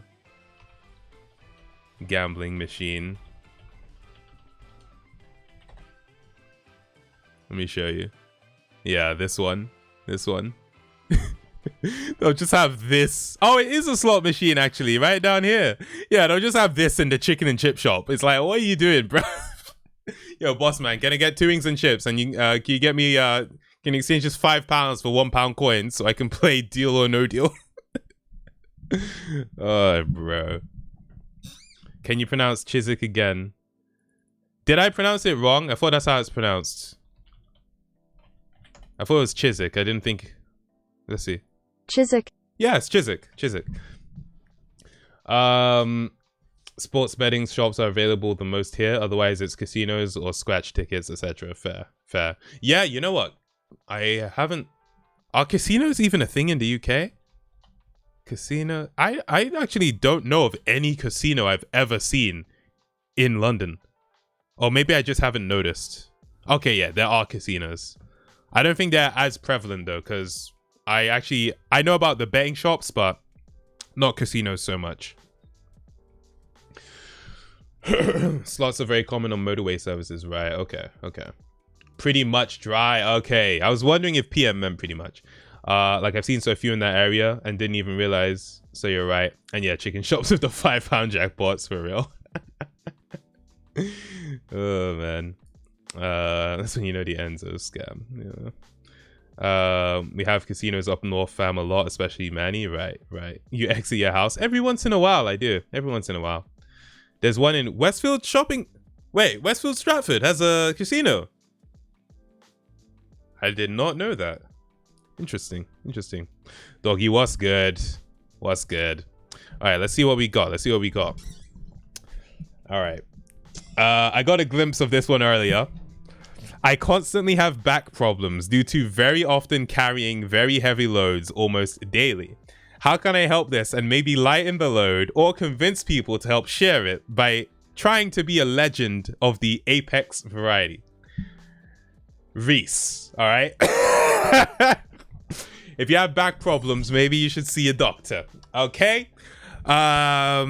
With regards to, you know, convincing people to help their fair share, maybe they're trying their best, and sometimes they help pull off the dub, you know, but in every group, there has to be the leader, the one that pulls their weight more than others, and sometimes that's just got to be you. Sometimes that's just got to be you, but it doesn't mean the other people on the team are not also helping. That is my response. Thank you very much. Get a friend to give you a massage. Oh man.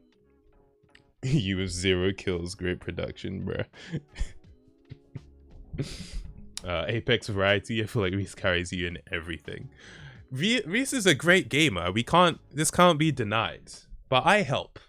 I also see that Kevin actually redeemed Hydrate and Grape Dino redeemed Stretch, so I'll do that. I'll do that right now.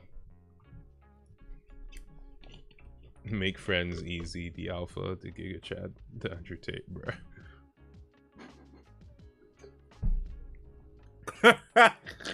I just saw this. I don't have a dilemma. I am the dilemma.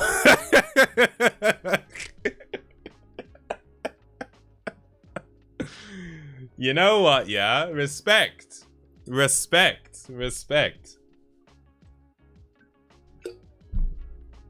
Keep getting water on my face whenever I drink from this flask. That was you, Trey? Right. Oh, man.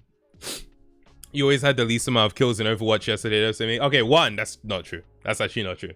Look at the footage. 2, whenever I was playing as a healer, it's natural I would have fewer kills. If I was playing as a healer, I wouldn't have more kills because I'm healing people. So yeah, that's my response to that. All right, let's see. Do I still have water? I feel like I still have water on my face. Maybe. All right. I was gonna do the stretch. Yeah.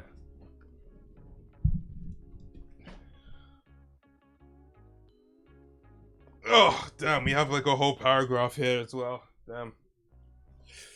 All right, let's see what we got.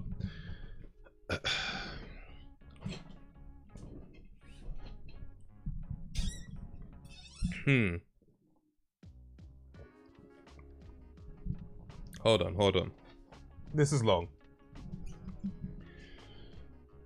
Okay, so this might sound a bit embarrassing, but here goes. At the end of last school year, I was moved into a different class with none of my friends. I could only see them for certain classes, but I barely sit near them, so it doesn't even count to me. None of the people in my class like me. They all make constant jokes about me, and if they're not, they are faking nice so they can beg me for money after school. The most annoying part is the main reason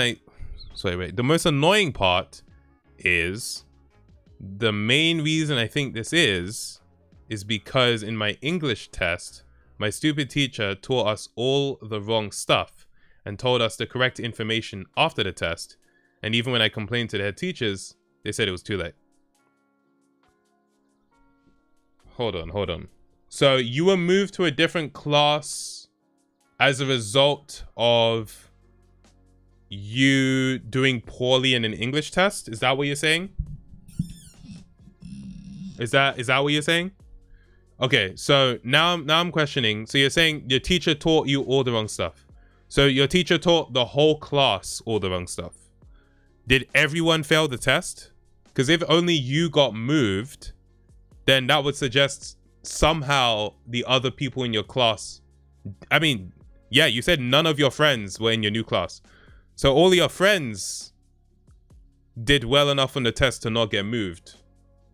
So, you know, this is another one of those we had a question like this a couple weeks ago where, you know, it makes me think, okay, is the person asking this question, are they being totally honest with themselves as to the situation?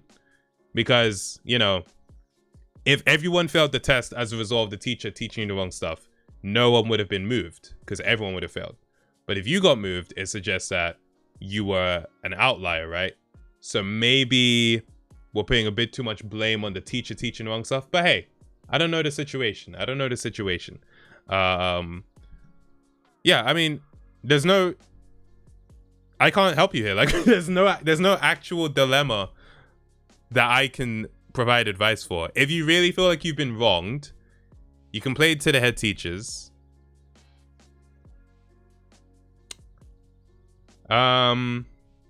You know what? If they've moved you to like a lower set because of your performance in an English test, I would request a test. I would actually be like, give me another test. Give me another test. Look at how well I do. And if I do well, move me back up. Like, I think you should make that request if possible. Be like, yo, give me another test. Let me show you what I can freaking do. But the whole point of, you know, putting people in different sets is to help the student. You know, you're trying to put them. Okay, you know what? I actually have some thoughts on that. I do think that when a student gets moved to a lower set, then lower expectations are put on the student, and that hinders their ability to perform at their peak potential. I actually do think that's true. So it's not always the case that if you get pushed to a lower set that it's, you know, going to be beneficial, because you're going to be more with, you know, people your speed and also be taught at your speed. That's not actually necessarily true. So I do understand the frustration. It seems like you're more frustrated at, you know, the social aspect of it, though, not necessarily the actual academic aspect.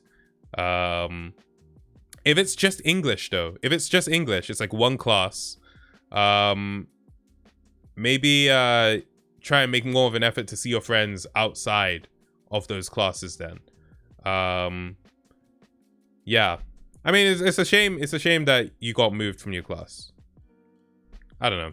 Try again. Just try again. Ask your teacher, like, yo, can I move back? I promise I'm a grind. I'm gonna get these good grades. Please let me move back. You can even explain that, you know, people are being mean to you in the class.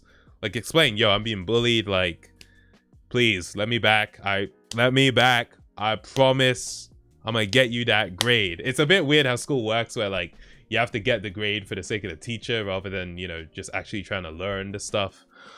But that's how school is, isn't it? So yeah. Okay, let me see what people in the chat are saying. A very cool duck. Yeah, we watched the Mario trailer live on stream. Actually, we did see it live on stream. How rich are you that they beg you for the money? I'm jelly. Let's see. Do y'all just switch classes in the middle of the year? One bad test and you're out of there? In my school, the way it would happen is like they would. It wasn't a formal thing where like people were moved every so often, but like if you've been shown to be persistently underperforming or overperforming in comparison to the rest of your class, then you would be moved up or down a set, and it could happen at any time. It wasn't a thing that necessarily had to happen at the end of the term or at the start of the term or anything. So that is something that could happen. And it didn't happen all the time. It's not like every week there was a new student in the class, but every so often it'd be like, yeah, this person's in our class now. So yeah, and sometimes it'd be like, oh, okay, this person's no longer in our class because they, you know, would have moved down. So yeah, that's how it goes. And yeah, it's never just one bad test. It's usually if it's like been consistent. If it's been consistent over the course of like a few months, then you would get moved. I hated when the lower sets had better teachers. You know, I can understand the frustration, but I also get it. Like, people with more learning difficulties need better teachers than people without that. It's just true. They actually do. They do. You would hope that the teachers across the board are quality, so it's not like too much of a difference. But yeah, people who have a harder time learning need better teachers. It's just, they do. Talk to the school about the meanies. Indeed. It might not always go so well, but do that. I remember one time, we had inspectors coming to our school, and they got a bunch of students into a room with the inspectors to kind of be representatives of the school. And I think what my school was doing is they were actually doing a test run for the real inspectors. So they weren't actually supposed to be doing that, but they did this anyway, right? And the inspectors were asking us questions. And for me, like, I was a goody two-shoes, but I'm also not a liar. You know what I mean? I'm not just gonna lie. So the inspectors were like, so are there any issues with let's say a student was being bullied, how would that be dealt with in the school? And then one of the other students was like, oh yes, if a student was being bullied, they'd report it to a teacher. The teacher would make sure it gets handled, because that's not part of our school values. And then the inspector was like, all right, so it would get dealt with efficiently. And he was like, yeah. And then everyone nodded. And I just went, well, I said, well, everyone just looked at me. They were like, yo. And I was just like, come on, guys. We go to the same school. We saw someone getting bullied on the way into this room, man. Listen, if someone gets bullied, they can tell a teacher. And they will try to resolve it. But sometimes it doesn't always work out. And I said that because it's like, come on, dude. Like, how are you gonna tell a teacher or some inspector, nah, no bullying happens here ever. You can have the most perfect school, private education. People are getting bullied, man. I don't give a damn. So for me, in hindsight, I would have just kept my mouth shut because it's like, whatever, man. But like, it's just one of those things. I was like, dude, come on. I was probably feeling sassy that day, now that I think about it, because I was just like, well, like literally it was done, and I was like, well, actually. But yeah, you definitely got bullied because of that. No, but they were looking at me like, yo, why is this guy stitching? And I'm like, what, you're gonna tell them we don't have bullying in this school? Come on, guys. Some of the bullies were in the room. I'm like, you guys literally bully people. Like, it's you guys. You guys are the bullies. Oh, man. You were such a neek. What year is this? I think I was in year 10.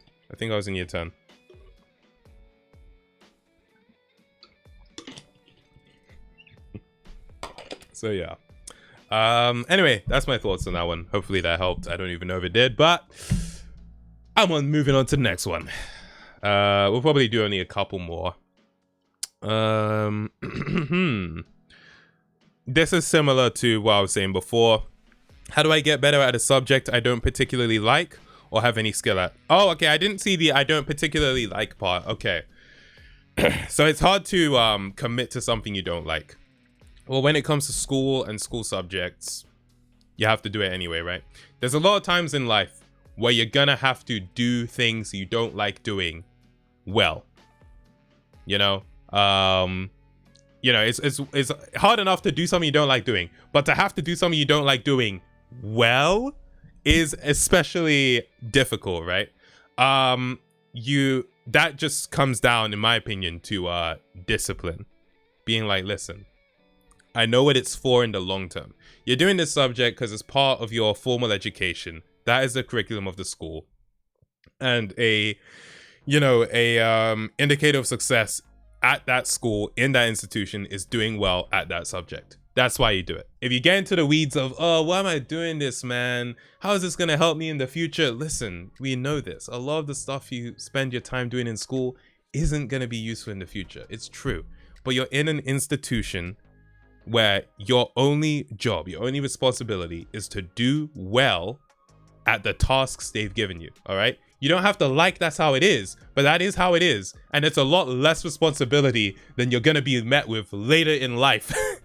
When like, it's like, oh, your responsibility is to keep food on the table and keep a roof over your head. Like, it's actually a much easier situation overall.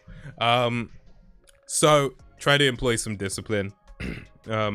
Just be like, okay, I'm gonna make sure I do the homework. I'm gonna make sure I do whatever extra studying I need to do to get the best grade I can. knowing that eventually it'll be done. You know, there were some subjects that I wasn't too fond of in school. Geography, I still did well in geography, but I wasn't too fond of it as a subject. I was kind of like, it's not my cup of tea, really. And then once I hit year 9 or year 10, I didn't have to do it anymore. I was like, all right, I'm done. You know what I mean? Like, just sometimes you actually just have to power through it. And I think when it comes to, you know, doing a subject you don't like, you just have to power through it. Now, specifically, how do you get better or, you know, do something you don't have any skill at? That comes to what I said before. Consistency, commitment, practice. Ask your teacher for help. YouTube is a great resource for learning about any subject. Look at the specification for your subject, like what the exam board or whatever wants you to know specifically. Yeah, like that is the same stuff you'd apply to something you do like or any other subject, right? But the part of you don't particularly like it, a lot of the time that comes down to you saying, okay, I might not like this thing. It's not a forever thing I have to do. It's just something I have to do right now. I'm going to power through it. And the more you're able to get yourself to do things you don't like to do necessarily, the more you're actually going to be able to commit yourself to the stuff you do like to do. Because if you can get yourself to work hard at stuff you're kind of a bit meh on, when it comes to working on something that you care a lot about, you already have the skill. Because anything you do, even if you're like super passionate about something, there are always going to be aspects of it that you don't like that much, right? There are always going to be aspects of it where I say, I'd rather not do this. But if you have practice with doing stuff you don't like to do, you're going to be able to power through those moments even better than if you didn't have that practice. So those are my thoughts on that. Let's see what we got. Let's see. You should become sassy again. Fam, have you seen Asda on Prime drinks 3 per bottle? 3 what per bottle? 3 pounds? That's crazy. I had Prime for the first time today, mid AF. I have yet to have Prime. I guess we'll see. Kevin saying, laughing my ass off, you think I like writing theses even if they're about film? Yeah, there's always aspects of it which are like, I don't care for this. You can always do good enough instead of trying way too hard and burning yourself out faster. Yeah, no, that is true. That is true. This person has expressed a desire to get better at the subject though, particularly.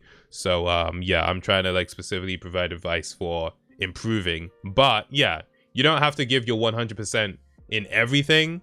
I think some people are just more inclined to do that.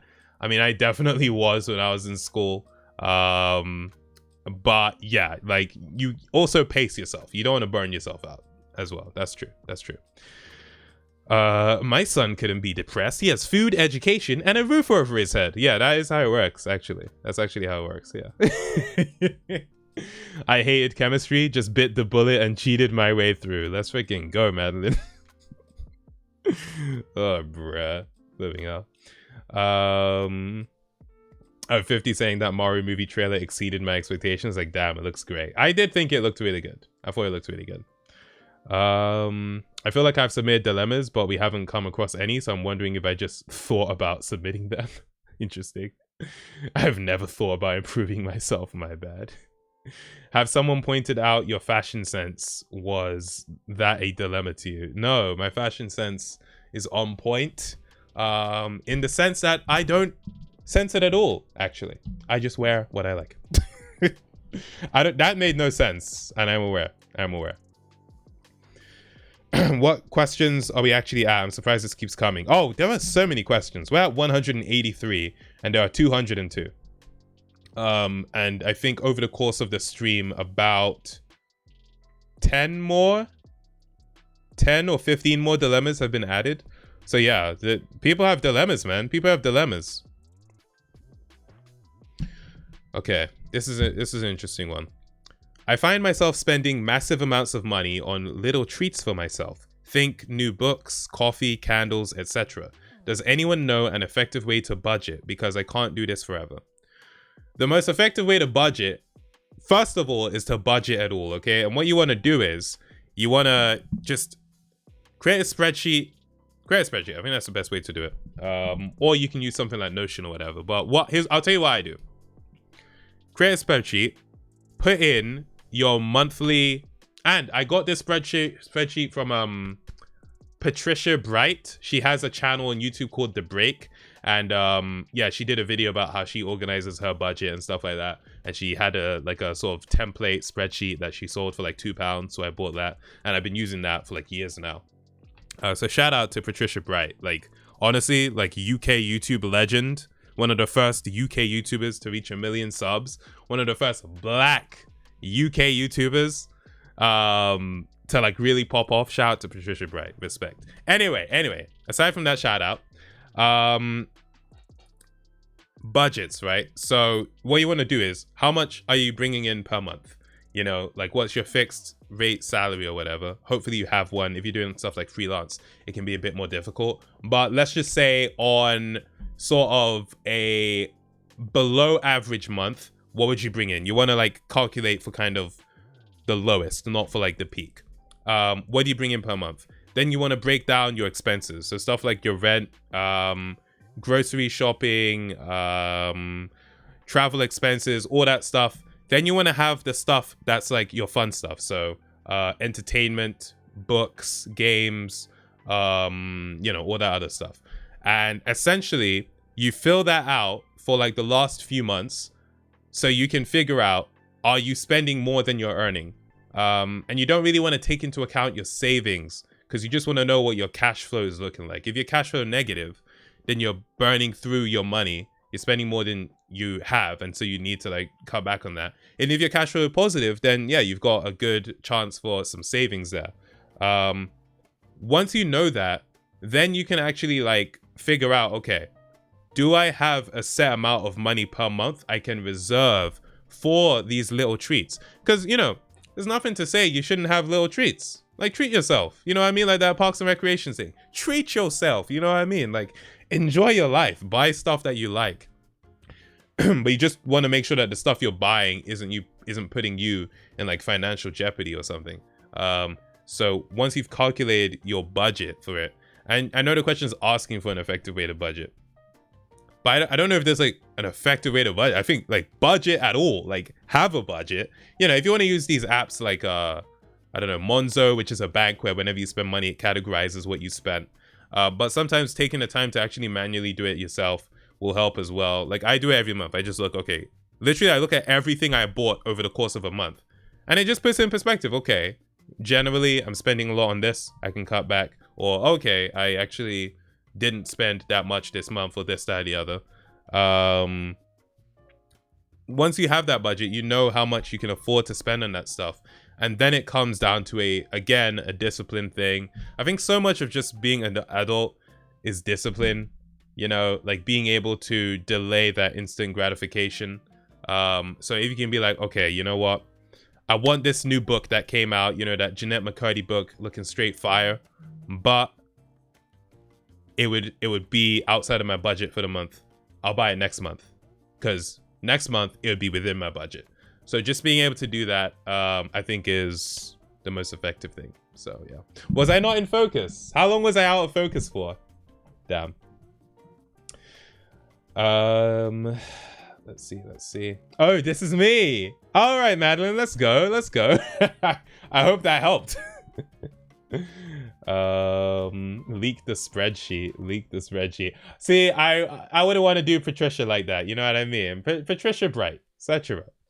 I'm not sure if my question was already answered. I didn't see mine from like a week ago. Right, maybe it hasn't come up yet, or maybe I did already answer it earlier in today's stream. But yeah, loading artists is live. Nice. Bought decorative spiders today to put in my car. Oh, for Halloween, right? Okay, nice. Just make sure it's within the budget. Enjoy yourself. Make sure it's within the budget though. Preaching about credit score, GG's. I mean, yeah, you want to make sure your credit is good. Make sure your credit is good as well. I mean, that will literally affect your ability to buy, you know, stuff in the future. But who even says we're gonna be able to buy homes in the future? It's not looking very bright, is it? Blu-rays be my financial jeopardy. Oh man. Excuse me, I'm not sharing how much I've spent on Blu-rays with you. As long as it's within the budget, Kevin. As long as it's within the budget. Madeline saying, I sure did buy the Jeanette McCurdy book, like the day it came out. It's a freaking sick book. Well, I have not read it. I want to read it. I've heard amazing things about it, so I'm not surprised. I'm actually really happy for Jeanette McCurdy because I've been following her for a while, just through like her social media stuff, talking about her experience. So I'm really glad that the book did well. Let's see. Oh wow, Kevin actually found the link. Yeah, this is it. This is the plan. No way. No. This is not the planner. This is £10. This is like an updated one. This is not, I did not pay £10 for a freaking spreadsheet. No way. I think she upped the price. I'm not gonna lie to you. I think she upped the price. I did not pay £10. But hey, listen, yeah. £10 and it might help you actually save yourself money. Might be worth it. Might be worth it. Otherwise, just make a budget yourself. Like make your own budget. If you have the skill and you know how to do it. But if the time you'd spend making the budget is like longer than the time you'd make that money back. So let's say in your job you make £10 an hour and it would take you longer than an hour to make a good quality budget spreadsheet, then just buy the spreadsheet, basically. That's a good way to think about whether something is worth your time. How much money could I make in the time this would take? And then you can determine whether you should take the time to do it or just like buy the thing or pay someone to do it. Basically, I think that's a decent way to figure out, you know, just kind of what's worth your time to do. My dilemma is probably 201st. Really? Okay, we'll probably get to that next week then. I think oh, you know what? Damn, I don't even know if I can help with this one. I'm gonna respond to this one last. As in now, I'm gonna respond to it now, and then we'll call it for the stream. I haven't gotten a credit card because I would not be able to behave myself. You know what? That self-awareness and you deciding not to take that step is really good. Is really good. If you do think that, you know, you would end up spending more than you can pay back, then yeah, absolutely avoid the credit card. So I think that's a good choice. You know, credit cards aren't automatically bad because they are a good way to build credit. But I think the best way to use a credit card is just as a credit builder. So you spend money with the credit card, but it automatically gets paid off with your debit card. So it's not really like you're spending this money that you don't have. You're just spending what you'd normally pay for with your debit card. But yeah, no, if you think that you're like at risk with a credit card, then yeah, just leave it. So I think that's a good choice. That's a good choice. Simi knows how much I spend on 6 movies, lol. I hope that helped. I'm checking the Wayback Machine. It was £10, January 17. I've been using it for years. I got the budget checker in like 2019. So check what the price of it was in 2019, and then we'll know if if I paid £10 for the budget planner. MK's live as well. Okay, we'll see who we're gonna raid. Tamago promoting his keychain. Listen, yeah. Support your boy, shoptamago.com, okay? If it's within the budget, why not? It doesn't exist before that? Yeah, it looked different, to be honest. It did look different, so I think she updated it. So maybe it's actually more worth it because of the updates. Like I saw a pie chart in there. It's probably a lot more advanced. The keychain is fire. Let's freaking go. Let's go. Shoptamago.com. We got a happy customer. Let's go. Simi ignoring my dilemma in the chat. Wait. I got a dilemma for you. My friend thinks he's human while he's actually a robot in 2105. Yo, I'm freaking excited to get back to Soma tomorrow, you know? I'm actually really looking forward to it. That game is so intriguing to me. So intriguing. Can I buy the therapist clothes on Shop Tamago? Unfortunately, you can't. Unfortunately not. But maybe I'll be able to do it at some point in time. Maybe we'll have some law therapist merch, who knows? Anyway, last one, and then we'll call it for the stream. I keep screwing up on my work in school because I can't draw my attention to the teacher and listen properly due to my autism and ADHD. Instead, I just flick my pen around the table and hum a tune. Do you have any tips on how to focus in school? Thanks in advance. So with this, it's very important that you mentioned you have autism and ADHD. Those are conditions, especially the ADHD, specifically more for the focus side of it, that make it hard to focus. It makes it hard to focus. You know, it's a condition which is gonna affect that. So, you know, the tips that I use to focus may help, but it's also worth keeping in mind that you have this thing, which means it's just going to be more difficult for you. And so you shouldn't beat yourself up too much for losing focus. Like, it's attention deficit hyperactivity disorder. You're going to have trouble focusing. You know, you guys know my brother has autism. He has ADHD too. So I have like very close experience with this. This dude cannot focus, man. My brother cannot focus, bruv. So I know it's hard. It's hard. You know what I mean? I'll give you general tips for focus, but I just want to put that prerequisite out there. You know what I mean? So yeah, like distractions are one. But then again, you say you're in school, and it's your attention to the teacher that gets drawn away. Trey mentioned, has he mentioned having extra support? So there was no mention of this in the question, in the dilemma, but it's definitely something worth expressing. So you have autism and ADHD. Is it formally diagnosed? Because if you have those things formally diagnosed, right, as in like, you know, you've got a freaking like note, a letter, doctor's note, whatever, something that says it, then you, well, depending on where you are, but at least in the UK, you're entitled to learning support. Like, you automatically are gonna get extra things which are gonna make your time in education more accessible to you, right? And I don't want to use the word easier, because I think some people have the idea that, oh, these people get extra support, just getting an easier ride. It's like, no, they're getting something that makes it more accessible to them. It's something that makes it more level for them, rather than something that just makes it easier for them, right? Because they have a condition. So yeah, if you have that, you know, making sure that you get the support that, you know, if you're in the UK, because that's what I know, that you're entitled to. You get the support you're entitled to. And this can also apply to things like, you know, extenuating circumstances with exams and stuff. You might get some extra time, you know, stuff like that.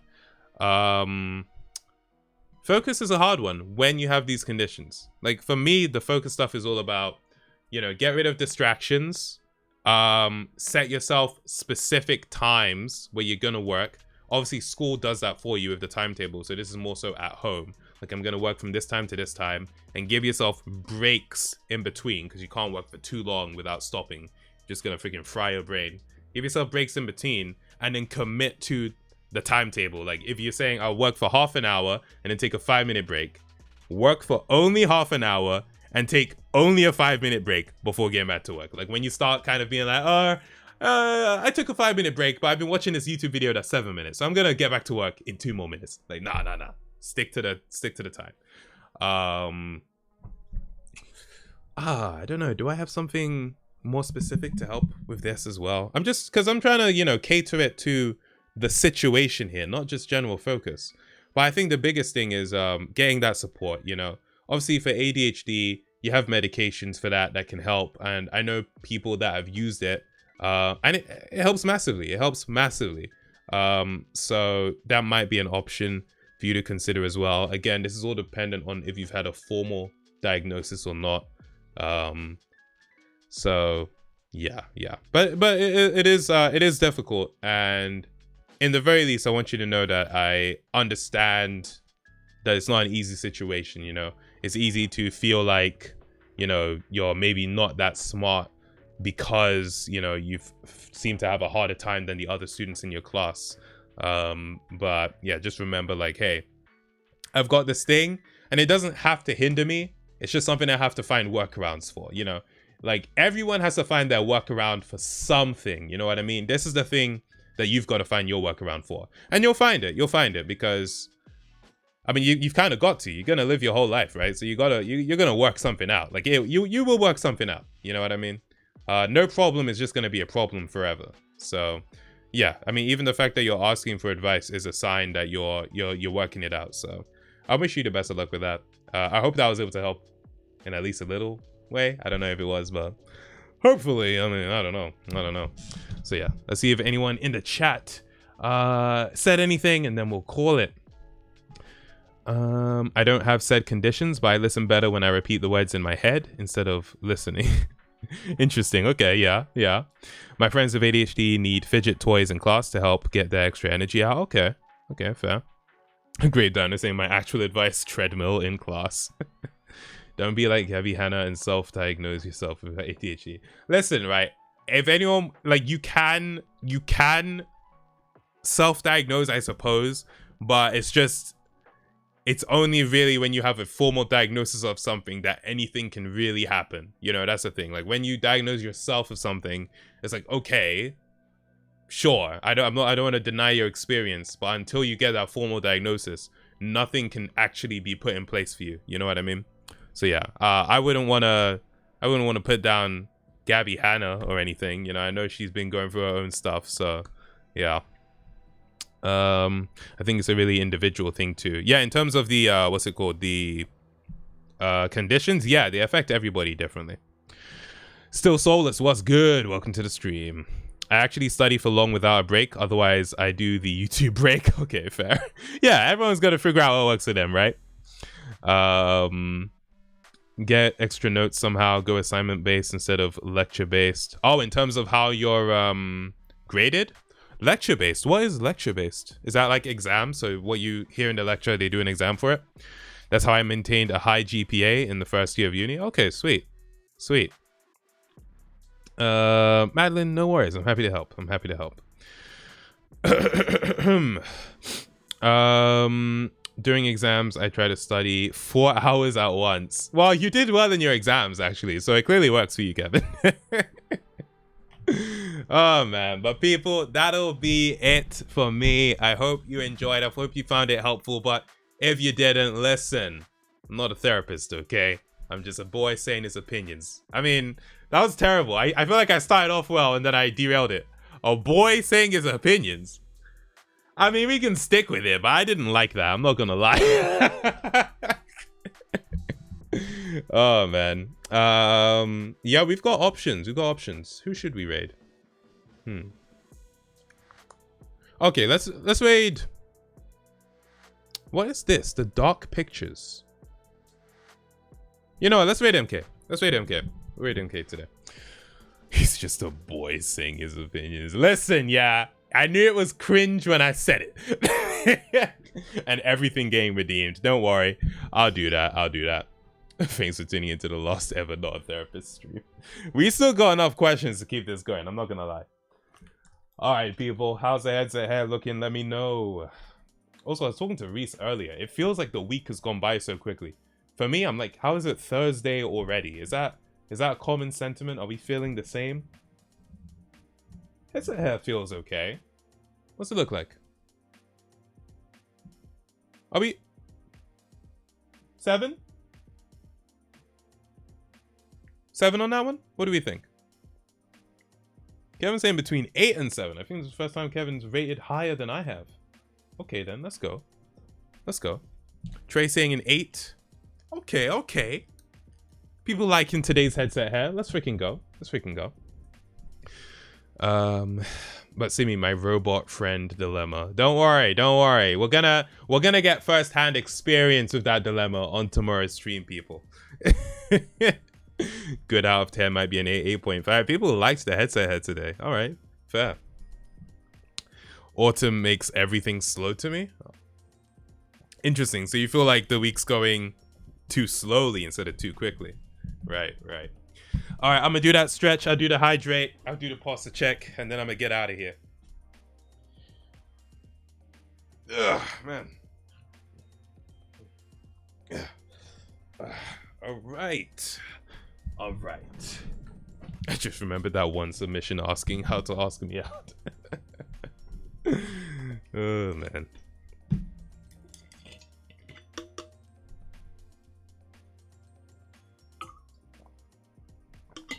Very good. Very good. Stay hydrated, people. Stay hydrated. Advice on how to get headset hair without having a headset. What you want to do is you get some, I don't know, what do they call it? VO5? What's that? Hair gel. You get hair gel, right? You get hair gel. You put your hair up like that. Put your hair up like that. And I'm catering this to you because you got white boy hair, you know what I mean? It's not like my hair. So you gotta do that, yeah? It's gotta be decently long. And then you get a belt, right? Then you get a belt. And you just... And hey, you don't even need to hold it like that. You just strap it to your chin. Wait about an hour. Take it off. You got your own headset hair, bro. That's what's up. That's what's up. So yeah. Oh man. Unless you're 45 and a rich celebrity, it won't work. What, the hair gel? Oh man. People, thanks for tuning into the stream. It's been a lot of fun. I will see you tomorrow, okay? Stay tuned for the raid. And until next time, I'll catch you next stream. Have a nice afternoon, morning, evening, or night, people. Thanks for tuning in. Peace out, everybody. And bye-bye.